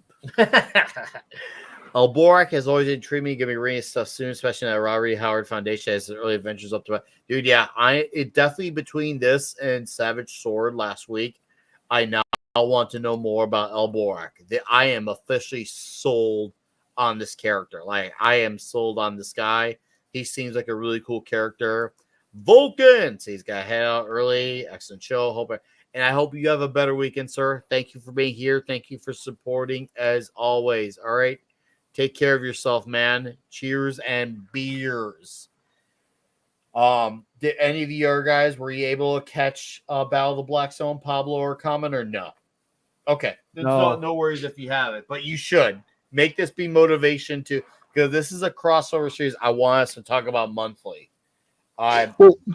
Don't forget that as well in the mix of all this with this big storyline, there is a full novel coming out too. Yeah, there is a full novel. Oh yeah, and just to point it out, like Back to the Comics got a big old checklist. Good old checklist. Ooh. Yeah. First 4 issues, 5 through 8, 9 through 12. The Free Comic Book Day, Savage Sword of Conan 4, and here we are with Blackstone #1. Now, I will say though, if you're someone who can't go back and read their stuff, you don't have to have read it, but put it this way, if you have read these things, you'll definitely benefit from this space. As someone who's read all this, it is awesome. It is absolutely awesome when you benefit from this whole experience, but it is accessible. You can jump straight into Battle of the Blackstone #1, and you can be very well lubed up. Very well lubed up. And Brett Cohen, woo! Holy macaroni, Brett coming in red hot. Our homeboy wastes no time. Just like that. He just does it because, guys like Brett Cohen, he's huge. It's gigantic. Gigantic. Huge. You think 5 huge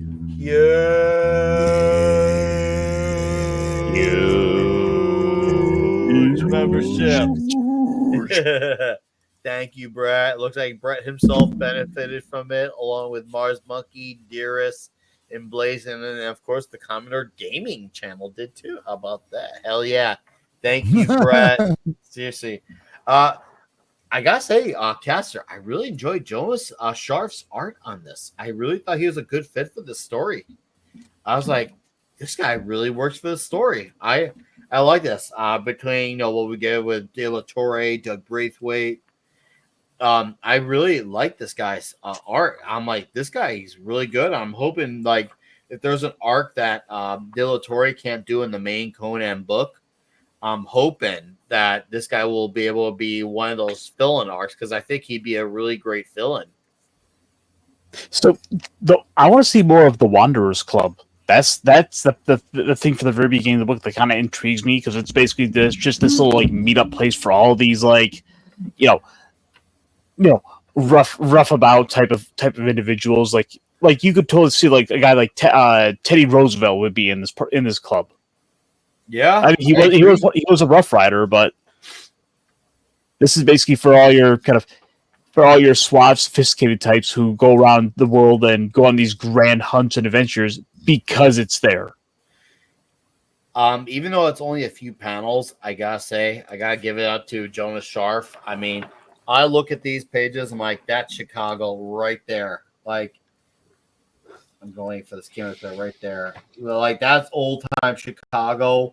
Like, I'm like, yeah, he definitely, like, architecturally and the way people were dressed at the time, the way they spoke, that is so Chicago. So I gotta give credit to Jonas Sharp for nailing that. And yeah, this Wanderers Club is interesting, and the fact they attract such memorable personalities. And I love the protocol to get in, because the protocol is as Professor John Kerwin and John Conrad are going in, they're always like, oh, this club's closed tonight.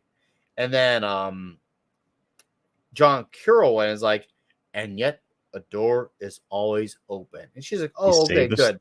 I just need to be sure because, protocol. I was like, oh, this is a club for the classy gentlemen. This is where all the fine alcohol, this is where the guys talk about the ongoing problems. And the fact that El Borak is in there too, and yet he's a Texan. And I was like, what? I want to know what a 60s cargo art does. Brett, look into Battle of the Blackstone. It's good. It's really damn good. And it's a great start. I will say, go as far as even to say it's my pick of the week, even as much as I love Rick Exodus and Flash Gordon was freaking awesome. Battle of the Blackstone definitely takes the cake for me this week. I am amped for this series. I can't wait. I've read this 3 times already, and I can't wait for this to get into issue 2, because I can't wait to see how all these characters are going to interact. Like, how Dark Agnes is going to play into it. And she actually seems like a cool character too, being a lady from the 50s. And no, they did not ginger side her, guys. I know a lot of guys get concerned about their ginger side. She's not ginger sided at all. Hashtag save gingers. It's right. Lord Thoth, I can already see and hear him. Are we gonna do a book club for that now? We'll definitely. I want to make sure each issue we have as many people on board to talk about. So if you want to come on for when Battle of Blackstone comes out, 5, you're welcome to come on. If that gives you the motivation to read it right away, let's freaking do it. Dark Agnes right there in all her 1950s French glory. So, hell yeah. And she's about to stab a dude. So, and you fucking rolled that shit. You freaking rolled that shit. So, yeah, what I'll try to do is for the people who are just the viewers, I'll try to let you all know when these come out too, so that way you can try to get a head up on reading it, so we could all try to be up to speed on this conversation. Well, Nick, I'll try to help you all out. Go ahead. Well, also, Nick, with that in mind, like that's something where I feel like I could also kind of step up a little bit and point out, like, hey, as part of one of my favorite little segments I've been steadily trying to do here more is showing off the books of the week that I pick. I can kind of give people a heads up for what's coming up. Ooh, well, we should transition to that. Can give me a chance to refill my drink. Yep. And as I do that, Nick the Greek for $1.99 says, here's some cash. Appreciate y'all. Appreciate you, Nick. Thanks for being here, sir. And yes, 5, we'll have you on. We'll have you on for issues 2 through 5. It'll be great. So yeah, go ahead. Go ahead. Oh, you got awesome. Perfect. I'm gonna go get my cup refilled. Ooh. Wait, I wanna see. Hang on. Okay. So, folks, one of the recurring things I've been enjoying doing as of late is bringing to you all like the various picks in the week to look forward to, because while yes, it seems rather unfortunate that a lot of the modern comic books are always rather piss poor, but there's a few books that I know that I at the very least have caught my eye and are on my radar, and I want to bring those to you guys. So without further ado, guys, let me bring up my first pick here, and one that I don't know if it's going to be the first book I'm going to get to for my pile next week. I had to go full screen to watch this cover, man. It's too good. It's really good. It's a sexy cover. Because we know what that's going. Yeah. Of course, we're talking about issue 12 of Transformers, which is the build up to the the finale of this second storyline out of Transformers, where we're at a moment where it seems as though Cybertron is within Earth's orbit, and now there's a question of what's going to happen now. Like, how is this going to shape things for this larger Energon universe, and what will the Autobots decide coming out of this?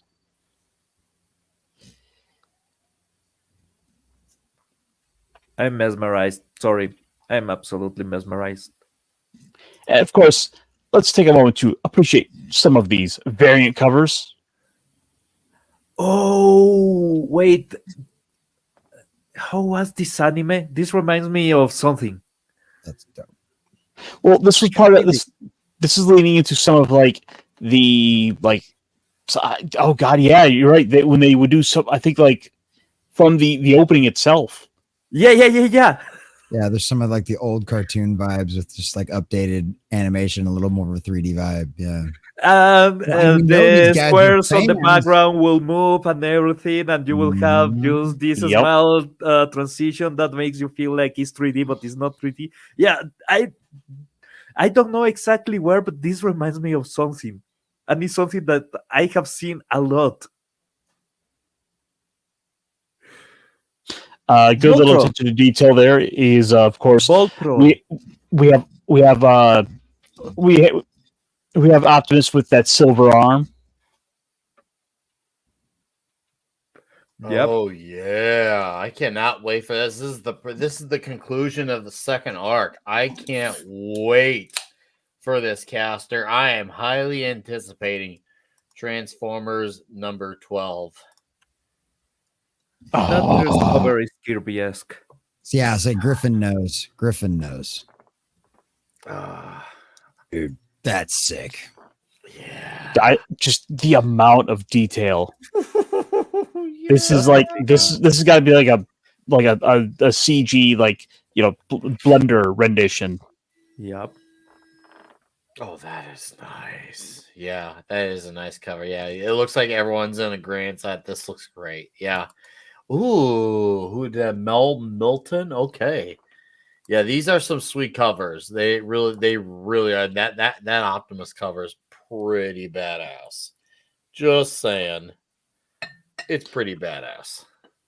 Shockwaves were nice. Oh. Cliff Jumper. Dude, nice. Good old Cliff Jumper. Yeah, he's in a pretty bad spot throughout this arc. So I can't wait to see where he ends up when this one wraps, man. Yeah, I mean, we've been kind of on a bit of a cliffhanger with Cliff Jumper. Yeah, we have. He's got a. It looks like they were kind of channeling The Thing. Yeah, I agree. Mm-hmm. Oh, by the way, have you seen you saw the leaked images of the Fantastic Four movie? Yes, I did see the leaked images. Yep. I liked how the thing looked. I'll admit, I liked how the thing looked, even though I can't stand that Pedro Pascal still has that mustache on him. And female Silver Surfer. That also, sorry, do Norin Rat. If you're going for Silver Surfer, do Norin Rat. There's only one But, Silver Surfer. Well, the thing looks good. That's the issue. The thing looks amazing. I'll give them that. Thing did look good, and they did give him a bright suit. I'll give them that as well. I will give credit as much as it strip pains me at this day and age to give that credit, but it does look good. I gotta be fair and honest with that. It does look good as far as the thing is concerned. Hey, they've got the eyebrows right too, which is a thing. The eyebrows. Yep. Eyebrows and the nose. The nose is flat, the eyebrows are raised. Is exactly how it should. So it is what it is. Yeah, I'm just sick and tired of seeing Pedro Pascal in every fucking thing. Just like I'm getting sick and tired of seeing Jack Black and everything now. Yup, that's another one too. Yeah, that's a whole conversation for another day with that fucking Minecraft trailer. But yeah, just to throw one more name out that I'm kind of sick of seeing a lot of, and I don't know if you guys are going to agree with me or not on this. Ryan Reynolds. Honestly, I don't see him in enough things to get sick of him. Now, if I had seen I don't watch everything, everything he's in. Yeah. And maybe I would feel that way. So I don't feel that way in the sense because I don't catch everything that. Okay, so let me make my case for it. All right, make your case. Ryan Reynolds doesn't act. He shows up to be Ryan Reynolds. I know. My problem is, my problem is, I no longer see the character he's playing the role of. I just see Ryan Reynolds. Yeah, he's basically Deadpool. I agree. He became a. I don't want to say a parody because he's not a parody of his character. He's just his character. He's basically typecast at this point. Yeah. I will say though, it worked for Deadpool because I feel like he was a natural. He's a straight up natural Deadpool. Outside of that, now I feel like even though I know I sound because I'm always like Waiting were far before Deadpool. The thing is now, even when I rewatch movies like Waiting, I feel like it's Deadpool in the movie because he's so much like Deadpool. I don't know if he was just because he's Waiting? adding great. Dude, watch him in Waiting. I know. I've seen that movie a dozen times, but you're now watch it as Deadpool in Waiting because of how. Yes. Oh, dude, I disagree. Because you want to see this Deadpool, like you watch Blade Trinity. He is Deadpool in Blade Trinity. Yeah. But like in Waiting, nah, like he plays that way too deadpan in Waiting. And even then, like even when he plays the quote unquote dirtbag, he's actually not in Waiting. He's actually like the good guy that just acts like he's a scumbag, and he's actually a really good and solid dude. I don't see him trying to be the new age Slayer, Arnie. You know what? That I don't see it. If he is, then he's doing a bad job at it. But I don't think that is. I think he's just being Ryan Reynolds, and if he's being Ryan Reynolds, I think that's.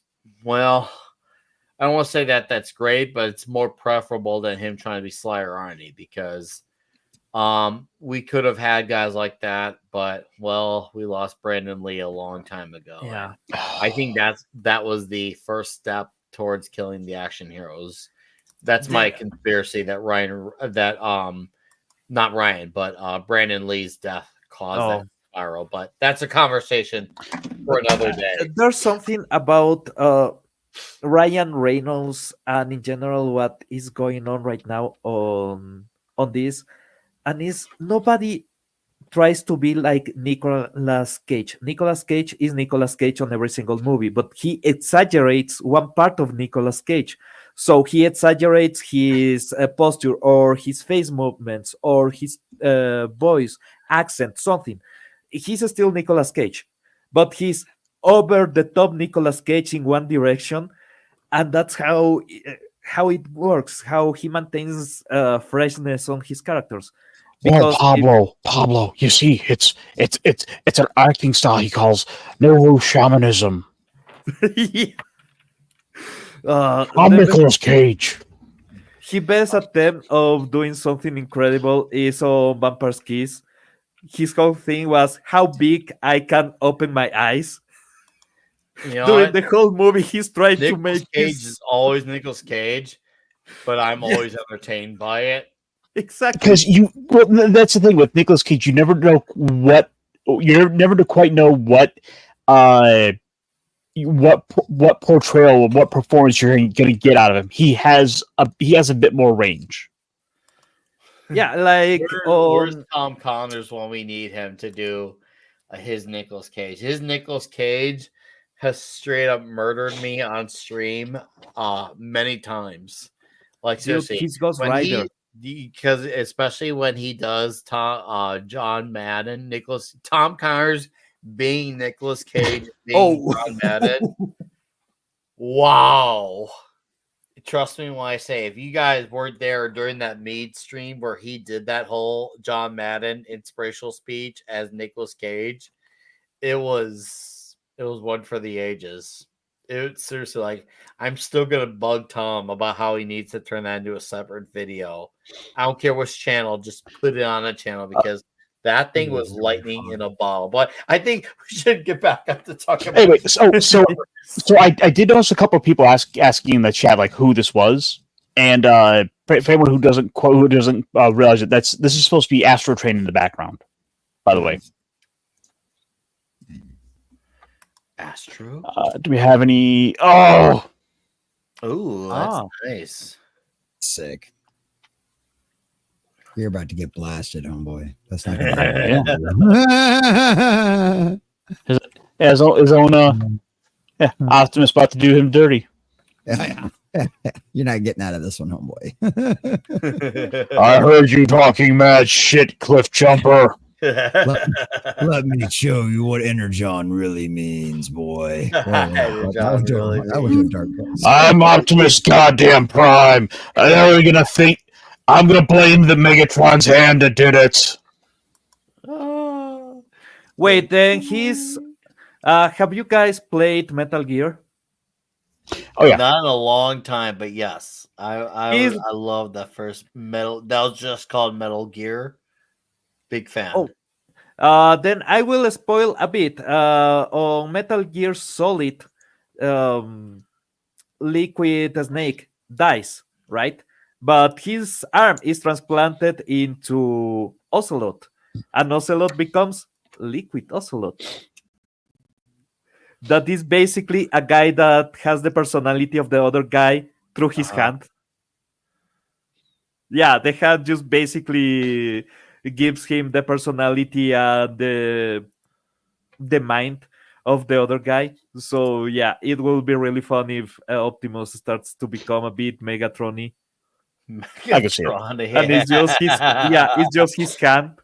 Like with Ocelot, he talking with his hand.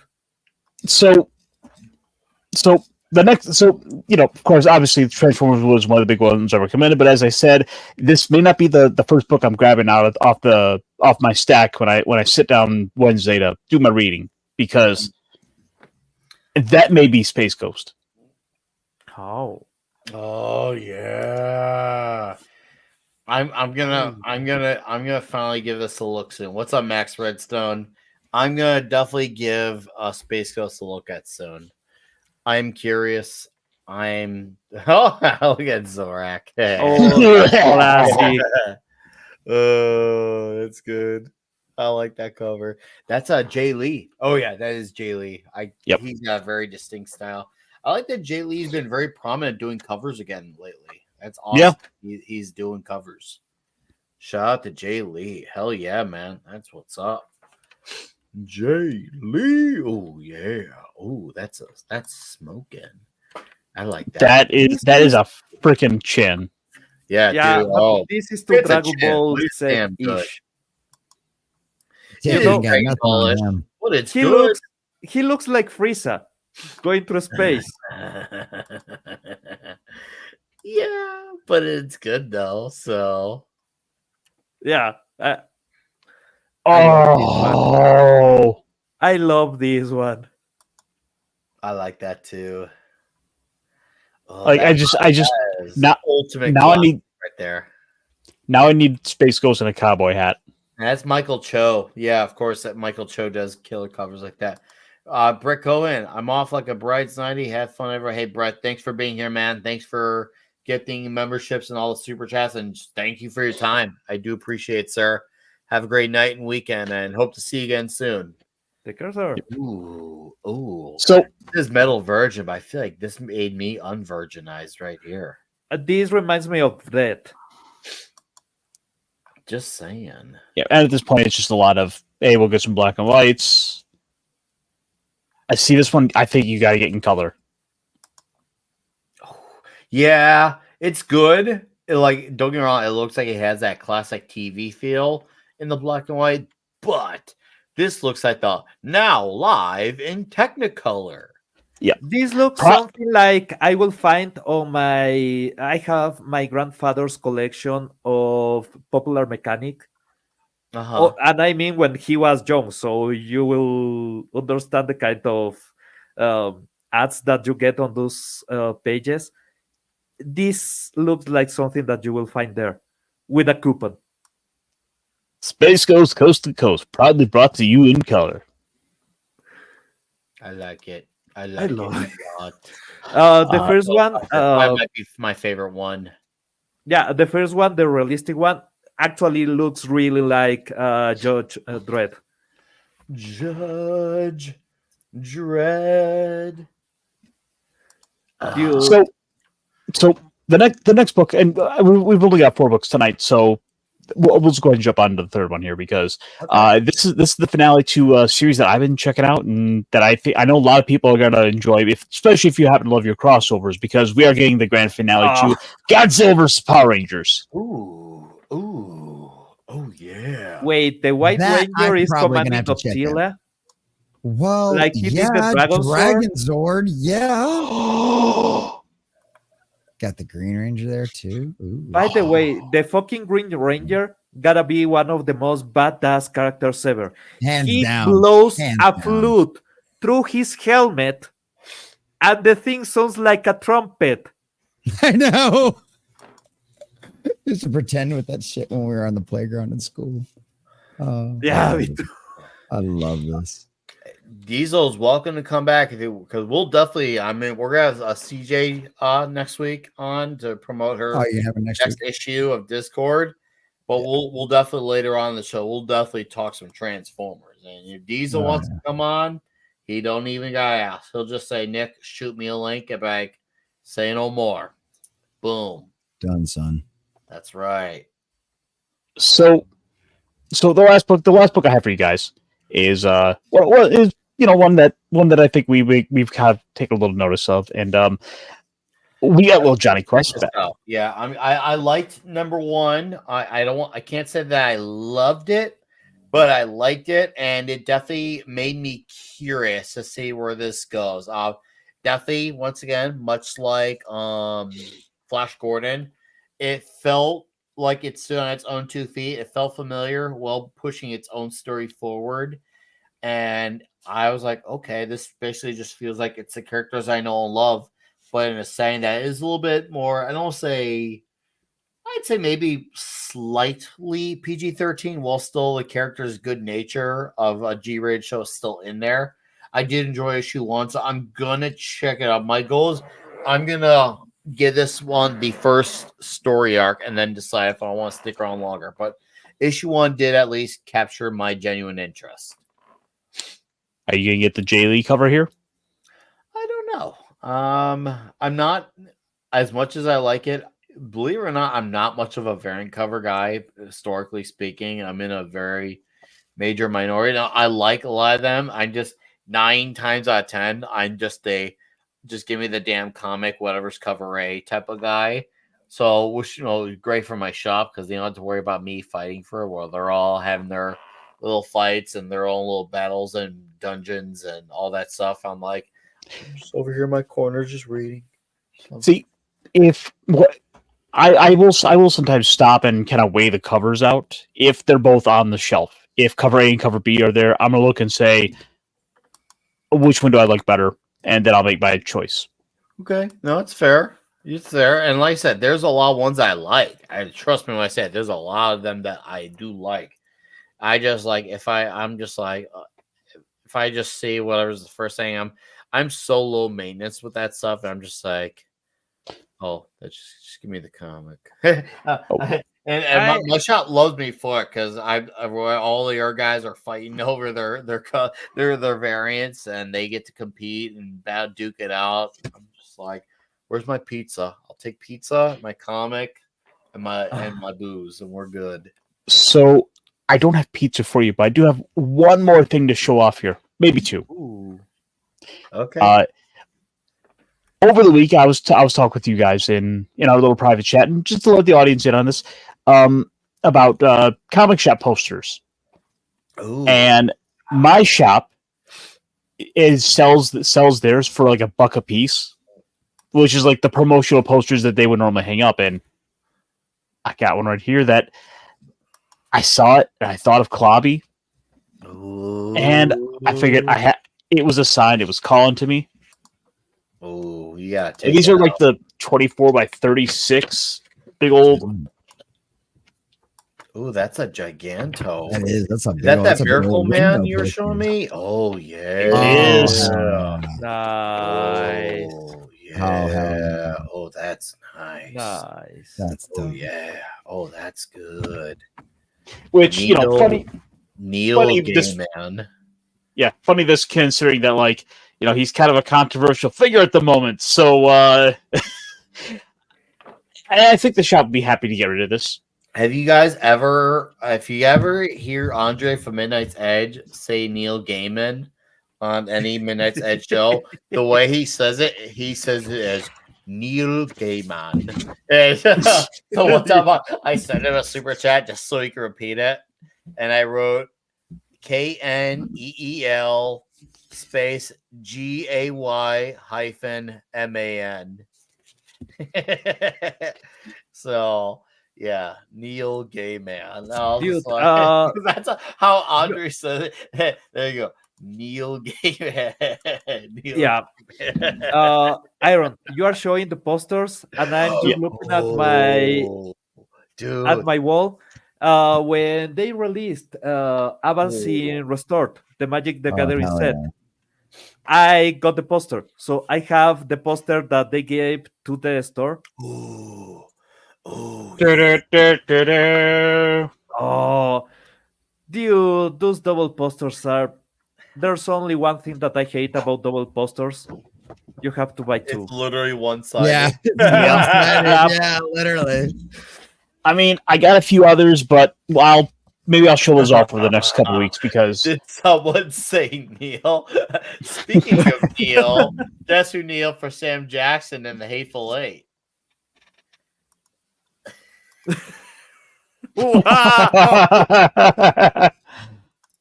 That's fucked. Going back to my comments.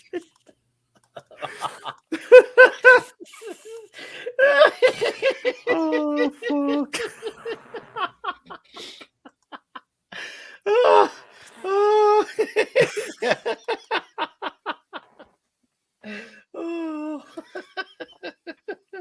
At least this time was not in my face, so That G.I. Joe post. I can't wait for that comic in November. I am looking for a G.I. Joe. I got others. Talking that. Ooh, the posters that they have on the stores are. I think you already kind of tell which one that is. That's Duke. Yep. Yeah. I noticed that. It says Tom Riley, Duke. I also got the Destro poster. So Nice. cool. Is that that good? And So we know it's Mad's face. and I got one that I think that I got one more here that I think we'll be looking forward to. I don't know if we'll quite talk about it just because it's the second one in the series, but Oh, I can't wait for this. Yeah, I'll be getting this. So for those who are not know, 3 years ago, James Herron wrote and drew this comic called Ultra Mega. And it was 4 issues, 4 oversized issues at that. It's it's basically his version of a kaiju story. And he's putting out his second arc of it 3 years later. It's ultra brutal. It's ultra fun. Lots of mayhem. Really simple story. And James Herron nails the action. He nails it. He's one of those acquired styles. He's not someone who would work, let's just say, work right with like a big 2 book. But for what he's trying to do with Ultra Mega, this is his baby. This is his story. And I'm so happy that it's finally coming back. Because I thought he was never going to get to it. And when I found out that Ultra Mega was coming back, I'm like, gosh. Huh. So apparently the audience demands the Destro poster. Okay. And part of me wants to hold it hostage. Oh. Until next week. Ooh. Neil before. What do you guys think? Neil before Zod came in. I love that.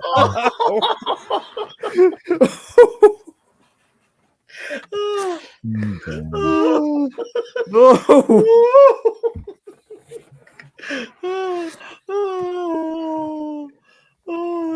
This store has signed with Mars Industries. Ooh. That's kind of a fun thing they're kind of doing with this. Apparently, like the various stores can go and tease which faction they're teaming up with. Are you a Cobra shop? Oh, I love those kind of mechanics. But what the heck? Oh yeah, I'm zooming in on you. Oh yeah. Oh yeah. That's cool. Oh yeah. Oh yeah. And we might as well see the other side because this is reversible. Oh. Oh yeah. Keep on the Destro side. Yeah. Oh. Oh. Yeah. Don't. It says don't miss an issue, Scarlet. Well, I think the ones who are not, go on the way to not are doing just out of to continue the Energon continuation. That's it. There's not one actual Joe head that's like, I can't wait for Scarlet. They're like, okay, I'm just keeping up with the continuity here. The only thing is that if they release a toy, they will actually I'm sell sure the it. toy will be fine. But as far Yeah. as what Kelly Thompson has done with this series, Ah, oh boy. So 5 picoseconds did ask earlier, and I don't know if I don't have the ability to start things. 5 picoseconds asked earlier if I got the Rebel Moon poster. Oh, I looked. I'm sure you did look. You wait, there hunted. was a poster? You hunted. They were selling one? Oh no! See, these are these are like the shop like promotional yeah. material. Yeah, as I was saying, the few that I got is one for Ravnica and one for Avacyn Restored. Yeah, those are 10-year-old sets of Magic the Gathering. So these posters gotta be at least a couple of dollars. I hope Scarlet gets sell to them. have a good moment to shine in the actual G.I. Joe series come November. I'm hoping she'll be written as actual Scarlet and we'll forget that this mini ever came out and it'll be awesome. And she'll have a true action character moment to shine. Yeah, so Scarlet went. So I sat down. I read issues 3 and 4 today, back to back. Yeah. I'm kind of coming back around on it. It's winning me back over a little bit. Okay. Well, primarily because it was just a lot of ninja action. So Go ninja, go.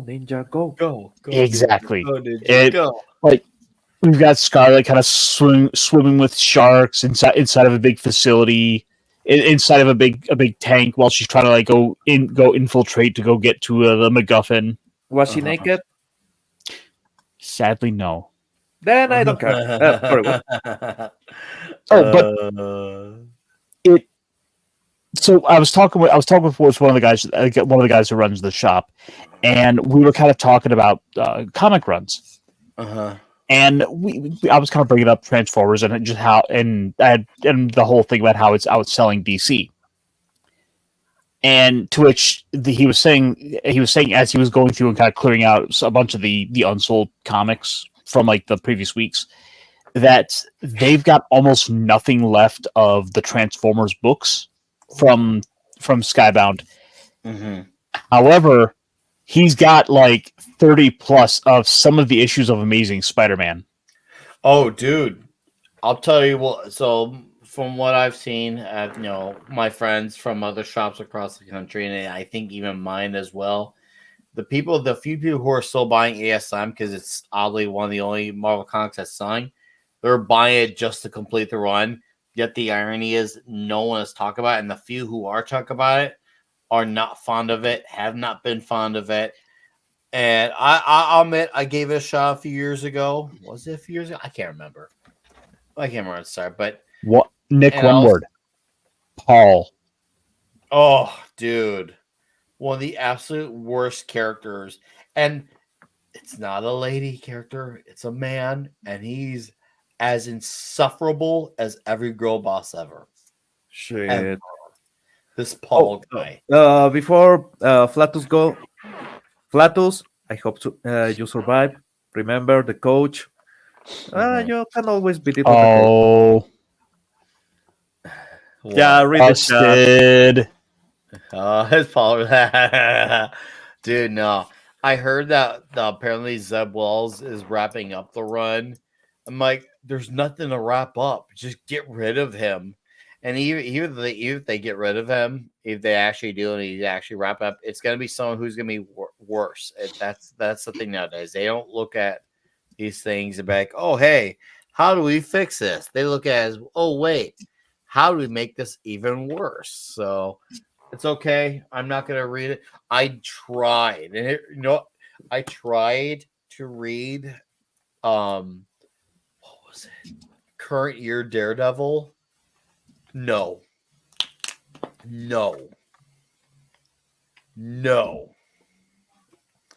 Absolutely no. You're, Who's the you're guy? better off sticking to your Conan, to your Flash Gordon. It was absolutely stupid. It was filled with sad Daredevil and Kingpin. That's all I'm going to leave it as. Conversation moves forward. I'm gonna show off a quick cover too. Things that Caster already showed off a few things, but for those not in the know, Ghost Machine is awesome and kick ass. And Geiger wraps up its first arc as a proper ongoing next week. And I'm looking forward to it. Gary Frank is a great artist, and this has been a great story, and it has been a great way of expanding Tariq Geiger's arc, and it's also made his two-headed dog very important to the story, along with a buddy of his that he has reluctantly worked with. And the art has been amazing. The story has been amazing. I'm having a lot of fun with Geiger. It's another post-apocalyptic story, but it's really fun. And when Geiger powers up, you know shit's about to go down. He's a badass son of a bitch. So I'm really enjoying Geiger. And of course, That cover reminds me. What the did it fuck is remind you? Fenrir? He's probably high. Yeah, well, I'm here. You got. True. Did You're you check? here. Did you check your Yeah, stash good. out, Pablo? Yeah, the guy needed an spiritual retreat. I should have guessed as much from a guy that sells weed. All right. Yeah, the guy that sold me, he disappeared without a trace. Everybody was looking for him. He was on the beach, basically getting high and enjoying life. So, yep, he's fine. So, Prodigy Slaves of Mars #2. This is once again Mark Millar. I never actually read his two previous Prodigy series, and after reading issue 1 of Prodigy Slaves of Mars, I want to know more. Prodigy Slaves of Mars features this character named Edison Crane, who's basically got a little bit of a 007, a little bit of a even Ric Flair vibe. He's high styling, profiling, limousine riding, jet flying type of guy who's got all the goods. Except even guys like that who have it all made still have their problems. And you see what happens when Edison Crane has his problems, even when he does have it on. Mark went a very creative way in the first issue of showing what happens when a man has everything, can still have his problems. And I can't wait to see where he goes with issue 2. As far as issues so far, we've had Nemesis Rogues Gallery, Prodigy Slaves of Mars, and Nightclub 2, and there's 2 more series coming out this year that he's doing minis for.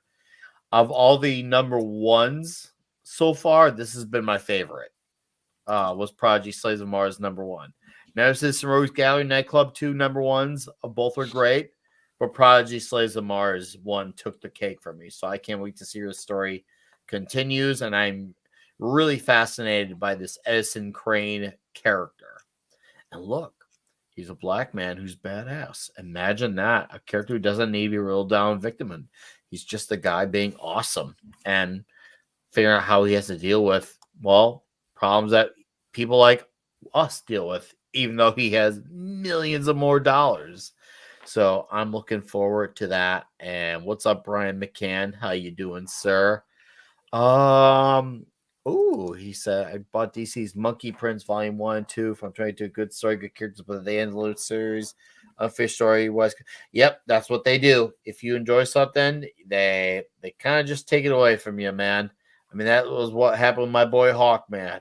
Wes from Thinking Critical and I, we're talking Hawkman on his Patreon on the Comics Guild. We just talked about issue 1 today. That episode should be out in a few days. And that's from the Robert Venditti run. And we're talking that issues 1 through 13 of it. It's so good. And I was like, wow, we should have had a 100-issue run of this. But it is what it is. Common, you want to share off some Red Sonja? Yeah. So All right, we got we also run Red Sonja. And then if we got anything else, other than that, we'll wrap up after. So And take care, DJ Play Nice. we got that's the wrong one. Sorry. That was the wrong Hide the one. porn. Yeah. Well, it's Solomon Kane, so I guess it's At least it was not a horse. Nah, not this time. That was last week. But okay. So I saw this from ICV2 today. This is the preview for Red Sonja, Death and the Devil #1. This comes out on September 11th. It's gonna be $5, but they've got a bunch of different covers. It's gonna be 32 pages, full cover, rating teen plus. So the devil and the sword is dealt out many times in her travels. She has learned through bitter experience that blood which is spilled can never be entirely washed away, and sometimes it can come back to haunt you. After she's killed the Sultan of Turin, his kingdom dissolved into a bloody chaos of serpent cults and rival warlords vying to claim his throne. With Turin's collapse into anarchy weighing heavily on her mind, Sonja returns to save the Sultan's true heir and bring peace to the land. At least that's the plan. But she's not the only one hunting the boy. Undead assassins called Bloodless is stalking her every step, and he intends to force Red Sonja to face her inner demons, whether she likes it or not. Got veteran Sonja scribe Luke Lieberman, some other stuff on there, Rising Star for the art. But what I think really is going to sell this book is going to be the covers. Because everybody's been worried with a lot of the adaptations we've been talking about and stuff like that. What's going to happen to Red Sonja? Is she going to keep her classic look? What are they going to do? Is it still going to be the redhead and all that kind of stuff? Well, needless to say, Dynamite Comics is telling you exactly what they plan on doing with Red Sonja just with these covers, because Death and the Devil might be a series worth getting into, even just for the art. So this is one of the covers, as I'm assuming the primary cover. But they've got several different ones right here. I'm going to zoom out a little bit so you guys can see those a little bit better. I haven't read myself, Griffin, but some of our gentlemen know the Red Sonja. Remember, this is their time to talk about it. Yeah. So, There are some people that actually read the Playboy articles. So yeah, there's people that read Red Sonja. It does happen. This is a great cover. I like this one. I prefer this one to some of the cosplay covers they've done. Yeah, it's a great one. I like the art style on it. I like the fierceness on the face. Of course, player. Those are red. So, god damn it! So if I show that cosplay, we will get instantly out of air. But but here's another great one. Thought that was very toxic in all of the right ways that we like. Almost like an Amanda Connor type of cover. I gotta say, it looks very Amanda Connor influence. If you guys. She did a cover for issue 13 of the recent Conan run with the Frost Giant's daughter, and it was really toxic cover. And yeah, it was Amanda Connor. For those not in the know, that's Jimmy Palmiotti's wife. I don't know if she's doing much interior work in the last few years, but I do like some of her covers. And once I'm not a variant type, but that was one of the few covers. I'm like, oh, you know what? That's a good one. Yeah, so I thought this was good. Go ahead. Oh, I was just saying, I like this. I like the subtle 6-pack on her. Right, and they do that on a lot of the covers. They give her that subtle 6-pack, even though you've got her got some gigantic her gigantic boobies in her chainmail bra up there. So yeah, and I like the katanas too. I have no idea what's supposed to be going on here. It looks like she's taking out like some kind of sea serpent with 2 katanas. I'm here for it. I think it looks great. Well, yes, tell me more. And this there you go. Thank you very much. I didn't need to show they are doing. Wow, this isn't anything. I mean, this is nothing different than what you'd see in a bikini. I mean, she's far more covered up than some of the other things that are out there. But yeah, so to all the times that they go out there and say there's no woman that actually looks like that, yada yada yada. Well, I hate to tell you, that don't look much different than what we're seeing in this cover right here.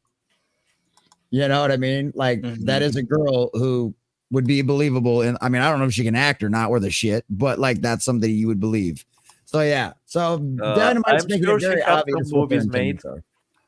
intentions are. Yeah. Right. But yeah, I just thought that was great. I thought this is something like this is obviously in a time right now where we're dealing with all kinds of nonsense as far as like them trying to, uglify chicks and every single form of media and stuff like that. Dynamite's like, nah, man, we know what sells with Red Sonja. We're gonna keep on doing it. So I thought that was pretty dope. Something to be excited for. It comes out in September 11th, I believe. $4.99 issue, 32 pages. Not too bad for 32 pages. I wouldn't think $5. 32 pages of Nick Weiser. You There say you September go. 11th. I don't know if I can make this joke. This is coming on September 11th, and well, this is Rising Towers. No. Sorry, I had to. You could resist it. You opportunist, you opportunist. Sometimes you have to erect buildings. So I did want to point out that Dynamite does do a lot of cosplay covers. So in fact, almost everything they put out does have some sort of cosplay variant. The Vampirella, Draculina, of course, Red Sonja. It's not completely unheard of. So the thing is, Dynamite, if nothing else, knows that people will buy those covers. Well, they know who their audience is and they understand who they're catering to and who pays their fucking bills. And that's nice to see in any company nowadays. So, Agreed. Yeah. I like it. I'm excited for it. I'm probably going to pick up a copy. Maybe you should. Maybe I should. Okay. Griffin says, to be fair, Red Sonja is a tribute to Twin Towers. Oh, God damn it. Griffin's got the best. Griffin's got like some of the best. You toxic men. Yeah, what's up, Tyrannus? Cygnus, how you doing, bud? Caster, you got anything you want to add, or? No, I think I've kind of run my stack out. I might start to make some progress on my back catalog, but why don't you go ahead and hit this up real quick, because we have a question about Hawkman. There's only one Hawkman, and it's not the one in the Black Adam movie. So that answers that. Now, as far as the specific run, Robert Venditti, he did 29 issues. It should have been 100, but no. Even though the people who read it, bought it, liked it, when there's not an audience there to keep it going, sadly, well, I used to think that was an excuse, but then there's series that end up selling worse nowadays, 6 years later, and yet they keep them going. So I don't know what the excuse is now, but at the time, like, this series isn't selling too well, but we kept it going because of how big the reception was. Whatever. What's up, Pepina, too? How you doing? What? If you want a good Hawkman, I will point you towards Justice League Unlimited. I agree. The animation. Yeah. There's some of the best portrayals of Hawkman and Hawkgirl. Oh, yeah. Oh, Hawkgirl and that show is great. Absolutely outstanding. That's a great cartoon. It gets some Hawkman, Hawkgirl, but that Robert Venditti run, as far as comics goes, that's the way. Nick the Greek for $4.99 says, have you started to read the manga Parasite the Maxim yet? If not, please do. The anime is also really good if that's your preference. I watch the anime. I have not had a chance to watch much TV lately outside of one show I've watched this week. What kind of manga is it? I gotta make sure it's up my alley in terms of what I would maybe be interested in. Nick is really gory, is really extreme. The animation is actually really good. At the beginning, you will see just this dork that is absolutely worthless. At the end, you will actually fear a monster. The guy actually becomes absolutely incredible at the end. And yeah, that's all I can say. Sadly. Okay. Well, maybe one day I will. Maybe one day I will. I've only caught one thing as far as shows this week, and that was Terminator 0. and I didn't even finish that. And they're only half-hour episodes. That's how busy my life is. I caught episodes 1 through 4 of it, and I can't believe I'm saying it, even though it's a show and not a comic. It's really damn good. But who knows? We'll see if that gets screwed up and the train gets derailed. Episodes 5 through 8, but 1 through 4, damn good. Damn good. Absolutely intense, as a Terminator should be. Once again, I can't believe I'm saying that about a Terminator thing that's not a movie. Yeah. The Sarah Connor Chronicles. I will remind everyone that I hear a lot of people say that that's good. And you know what? Yeah. Maybe it is. I've never watched it, read it, yada yada. But maybe I'm gonna have to. Maybe I'm gonna have to finally give the Sarah Connor Chronicles a genuine shot. The good Terminator for that show is a girl, and she appears with really little clothing because time travel. So yeah, you should check that one out. Speaking of Terminator, I just sat down today and finally watched through the original movie for the first time. Oh, dude, that movie's outstanding. The first called The Terminator, outstanding, absolutely wonderful movie. I should clarify. I've seen bits and pieces of it over the years, but I've never sat down and properly watched through it. Okay, it's one of those movies that will be on TV, and you're like, well, yeah, I watched Terminator, but having not gotten the full, one sitting experience. It's great. It's so good. Oh man, I love that movie. I love The Terminator. It's so good. Yeah. Oh no, as far as movies go, there's only one sequel. Chris Gore, didn't he initially? Don't get me wrong. I love where he comes from, initially speaking, but I think he praised She-Hulk. So I as much as I respect the man, I gotta take what he says with a grain of salt. Oh fuck, Vince Scott. I don't know if he backtracked on it. I don't know if because I remember he praised it based off the first few episodes. So I don't know if he changed his opinions by the end. But as someone who suffered through She-Hulk for the Dix division, what's up, John Platt? I never watched that again. He backtracked. Okay. Hey, you know what? Yeah, he did backtrack. All right. He kind of stopped talking about it after the first few episodes because he was like, "Oh yeah." Okay, I have seen a lot of really terrible bullshit to do videos, but I have to suffer through not once, twice a goddamn video game because OBS decided it didn't want to work. And if you have seen the video that I am referring to, I played the demo for Dooseborn twice. Is equally as terrible both times. Your OBS tried to seppuku. The issue is that, okay, we are used to the movie community on YouTube that is quite more lenient on allowing people to use your material or anything, right? We don't really give a shit about a lot of what copyright is because you need to show what you are talking about.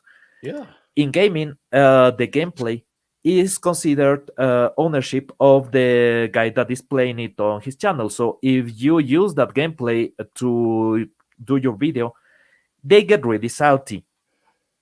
And they try to copyright strike you or try to cancel you or whatever. So to avoid any stupid shit, I decided that the best pathway was to generate our own content about Dooseborn. And the information that we had was relevant enough that it was worth doing it. I didn't consider that the software will not work properly the first time. So if you see when I'm showing the gameplay of the rhythm part that you play like Guitar Hero, I'm getting every single key perfectly. It's because I have already played it. That's it. I had practice, and that sucks. You had to.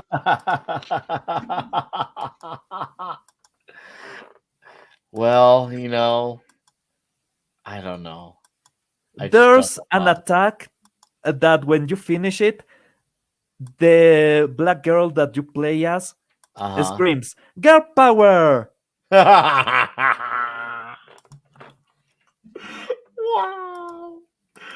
This serious? Yep, Oh.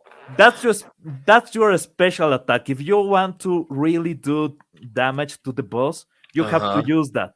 But I didn't want to use that because I will have to hear "Girl power" every 5 seconds. So I beat the boss with a bat until it was dead. Wow. I have nothing. I straight up have nothing.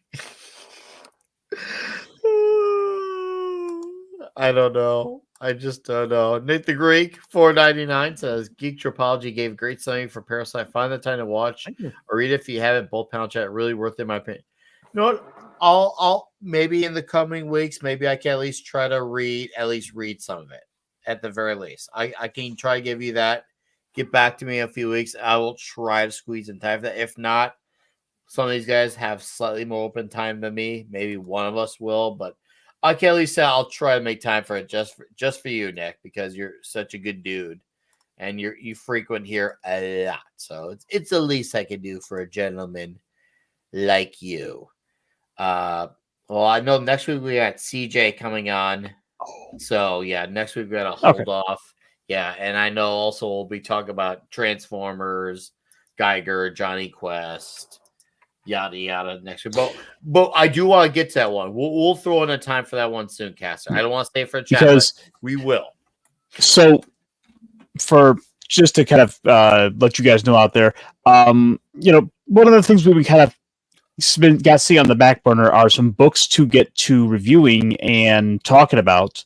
Mhm. And well, folks, October's right around the corner, so right now is a really good time to start thinking about what we're going to be talking about.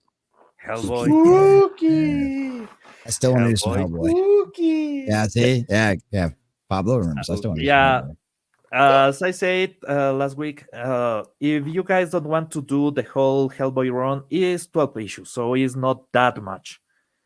But still each issue comes, each issue there is a like 4 mini? chapters each. Is There's there a some. mini we can do? Well, we could probably do. Why don't we start with Seeds of Doom? How many issues? Actually, we can start with issue 1, so we don't get into the Blue Lobster with everything that's going on with the Nazis and everything, because it's really complicated and gets really messy later in the story. But you get a sense of the character. You get a really good hold of how the narration of the action goes, because Hellboy, as you saw in the one shots, is really cerebral. And the only deep character that I will need to explain is Torch of Liberty, that is basically just is an American superhero. That's it. Well, why don't we just go ahead and do that first comic, the Seeds of Destruction? Yep. Okay. Because it's a little 4-issue story. We can go with that. It's fairly self-contained. Let's go right back to the origins. Let's do the first couple of the little first storyline, and we'll go from there. I'm in agreement. Yep. I'm in. Let's do it. Let's freaking do it. All right. John Platt's comment. I saw last Terminator. That Terminator's there last night. I wasn't sure if it was gonna be faithful movies or was it gonna be yeah. Once again, I was very surprised. It's very this is the part that really shocked me. It reminded me of Godzilla -1 in the sense of how much I cared about the human characters. Once again, the show could get derailed by the last 4, but within the first half of the show, the human characters were good. And it's dark. Oh man, like dude, like, which is crazy because we've seen this concept kind of beaten to death, but man, did I feel the intensity of this story in these first 4 episodes. So I'm going to try and make sure I finish the rest of it in the next few days, which, me and my snail-like pace, I'll probably be done by next Friday. Back here with you guys next week for all 4 of those episodes. But yeah, it was actually, once again, it was great. I really enjoyed the first 4 episodes, and it did have the anime style to it, and it freaking works. It really made the Terminator robots feel intimidating all over again. So there's your one show endorsement. You got your comic. Once again, read Flash Gordon, Conan, Battle of Blackstone. But folks, we still got a crowd in here, which, by the way, thank you. And thank you, Nick the Greek and Brett Cohen, for your crazy load of super chats and gifted memberships. You gentlemen are awesome. And more importantly, thank you guys for being here along with our chat. Thank you all for being here, giving us your time and your energy, your suggestions, your enthusiasm. It's all appreciated. And we love having you here. And the fact that we are able to actually have a good crowd here tonight on top of it, too.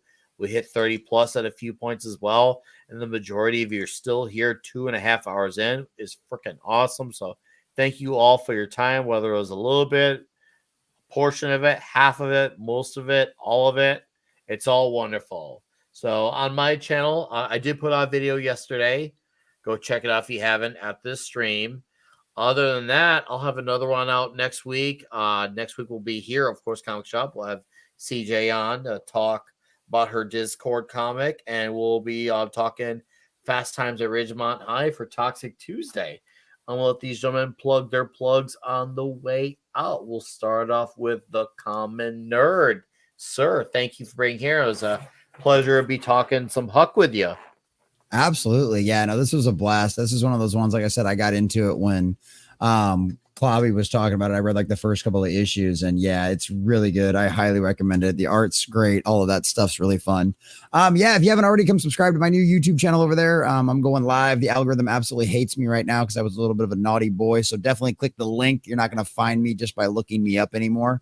So definitely go click that link down there if you haven't already subscribed. Yeah, so that's the way it goes sometimes. But yeah, I put out content all the time. I was live streaming today. We do $5 Fridays. We do a Monday through Friday, 11 a.m. stream where we go over the pop culture stuff. It's where we found the Red Sonja story and that little preview. So come check us out on that. On 11 a.m. on Fridays, we do a special show called $5 Fridays where you guys can keep me in the chair for as long as you want for $5 per 5 minutes. Today we went until 3:35 today. So our record's 3 a.m. We'll see how that goes. Sunday, 2 p.m. we have a Bible study. We're going through a little bit of the Old Testament right now. 7 p.m. Central Standard Time. We have When Doctor Who is Good. So if you're a bit of a sci-fi fan, if you like time travel stuff, and if you like girls, we've got Mr. Grant Gregory and our dear sweet Sunker Maiden. That comes over there and hangs out with us and absolutely freaks out and has a good time over some good Doctor Who. We're running through the Matt Smith era right now. It's an absolute blast. We're having a good time going through that. We've got Vincent Van Gogh's episode coming up this Sunday. And if you have never seen that, if you have never seen any Doctor Who at all, it's a perfect jumping on story, especially if you if you like art or you like any of that kind of stuff. It's really great episode. It'll get you right in the feels. So it's a great point to join in that. Monday is the big event. Me and Pudge TV over on Rumble, and we'll be on YouTube. And we're on our gaming channel. We'll be on Twitch all over the place. Monday at 11 a.m. Central Standard Time is when Space Marine 2 comes out. I have been waiting for this game for like 2 years. I am super stoked about it. So Pudge and I will be doing a 24-hour stream, playing the game, grinding out levels, getting through the entire storyline as well, because that's co-op, multiplayer online. And our dear sweet Quarterback Garrett will probably be making an appearance as well, because he is super stoked for that game as well. And so we've got all that kind of set up and ready to go for all of that. So that'll be a really good time Monday. And then, like I said, Monday through Friday, 11 a.m. morning prep, and then winding down Wednesdays at 6 p.m., where we just actually had our dear sweet CJ, C.S. Johnson, on last week talking about Discord. So that'll be really cool to hang out with her again next week. But other than that, yeah, that's what I got. I'm grinding things out, trying to get back in the algorithm. So please, at the end of the day, the algorithm is just a mathematical equation. So you guys can't affect it. You guys can change it. So come subscribe to my channel. Go watch the videos. If you don't watch them for very long, just throw the like button and leave a comment down below and tell them I'm here for the algorithm purposes and all that kind of fun stuff, because it all helps out. It really does make a difference. So I appreciate all of you guys. It's always good to hang out with my boys. on Friday night. Everybody wants to do comics. I hate it when I miss this show, but it's a great time. I got birthday stuff with the kids going on this week. I had 2 birthdays this week. Freaking the 16-year-old and the 4-year-old both. So we had 2 birthdays. I have 2 Septembers in the same week. How many birthdays do you have each month? Oh no! So that's the funny part about that, right? So like I've got 2 in September. My wife and my youngest right now are in January, and then the other 2 are in April, right? And then I haven't done the math lately, so I don't know because we've got number 6 on the way, and I don't know. I'd have to do the math and sit down and think about it when that one's supposed to be born. But yeah, we've got number 6 on the way as well. So yeah, birthdays all around. So that's why this is my full-time job. You guys keep my lights on. You guys are the reason why I'm able to do this full-time. And I do this. I literally work 65 hours a week on this channel, live streaming and making videos and editing content and all that kind of stuff. So come help it out. I got a lot of kids to feed, and you guys make all of this possible. So come join the channel, become a member, do all that kind of stuff. And check out all my boys here on the panel. Go subscribe to all their stuff. Go follow them on Twitter. I've been dropping those links all night throughout the chat. Make sure if you haven't already, double check. You never know. YouTube unsubscribes people all the damn time. So double check. Make sure you're still subscribed to everybody on this panel and think about becoming a member because all that stuff really does help out and makes it to where it's a lot easier to make sure all of this is a lot of good times for you guys. So thank you everybody for being on here tonight. It's always great to see my friends hanging out without this. And Huck is absolutely great. Go read it. Go get it. Give it to your kids. Let them read it too. It's a good, wholesome, great superhero story that you can really get into and love. So yeah, appreciate it, guys. Thanks, guys. Appreciate you coming. Yeah, once again, there you go, right there. Mark Millar, go read it. Raphael Albuquerque. It's like $20 on Amazon. Yeah, it is wonderful. Go read it and get it now before it's gone from Amazon because I think what's on their shelves is the last way because this trade is now officially considered out of print until Dark Horse chooses to reprint it whenever they choose to. So as it's standing, this is technically an out-of-print trade. It's not out of print in the sense that you can't get it anywhere brand new yet, but in terms of where it's going to be soon, Image no longer prints it. So, yeah, go subscribe to Common Nerd. Once again, guys, let's get these dudes plugged in. Pablo. Hey, Pablo. Hello there. Message, more videos coming, more fun coming. Also, if you can go and check what Paul is doing, I have seen a lot of his videos popping up, so it's really interesting. Yeah, but in general, the message family, check us out. And dude, having time to chill, enjoying Huck, enjoying a chat. This is all I needed, man. I'm not in a bad mood. I'm just tired. And this takes away all that tiredness and is just relaxing and gets you in the mood to keep working. So, guys, I really enjoy here. I enjoy here too. I agree. Well, thanks for being here, sir. Thank you for your hard work on Midnight's Edge and also for your contributions to this channel too. Glad you enjoyed Huck. We need stories like that more than ever in our life. When people say that Superman and Superman-like stories don't fit in today's day and age, I reject that stance so hard. It's times like these that we need stories like this, the Hucks of the world, more than ever. And I think because we're starting to slowly see more stories like that again, I think we're going to be flourishing in heroism in a few years to come. So let's hope we can continue down that trajectory. Until then, sir, have a great night and weekend, Pablo. Thank you. You go, brother. Folks, you can find me over my channel, Ironcaster, where Monday nights I talk about big robots and other stuff I might kind of feel like talking about. Like, for example, this past week we talked about the newest series of Kamen Rider, which has just premiered over in Japan, and a little bit of body horror, a little bit of fun, kind of, something that we kind of wholesome and not wholesome, something pretty uplifting and positive to check out because we need more heroes. But over there we tend to be a bit more positive, kind of talk about a lot of the stuff we do tend to like, and you can also find me all around the internet. For example, tomorrow I will be on with T-shirt Historian for the Week in Geek, where we will no doubt be talking about Wizards of the Coast because they sure love to stick their foot into it each and every single week. What else? My buddy Charlie B, my little puppet buddy, will be over with Snow Dub and the fine folks of the Cotton Council tomorrow, where our little puppet friends are going to try to solve all the mysteries of the world. And trust me, you haven't lived till you've heard Gator try to solve all your problems and give you psychological advice. Oh, awesome. Tuesday I'll be on with Pops and Stone Loki for Talk Hard, where this week we are sitting down. Oh, and Squeaky Mouse too, by the way. She's become a regular part of our little entourage. Nice. And this week we are sitting down to watch The Terminator. Oh, dude, seriously, you might need to text me after you have watched that movie. Oh, I finished it up today. You finished it today. Okay, we'll have to talk. Dude, I'm glad you watched The Terminator. It is a fantastic flick. It's so good. I kind of like the first one better than the second one. It seems there in the last, I'd say, 10, 15 years, it does seem like there seems to be a rising appreciation of the first one over the second one.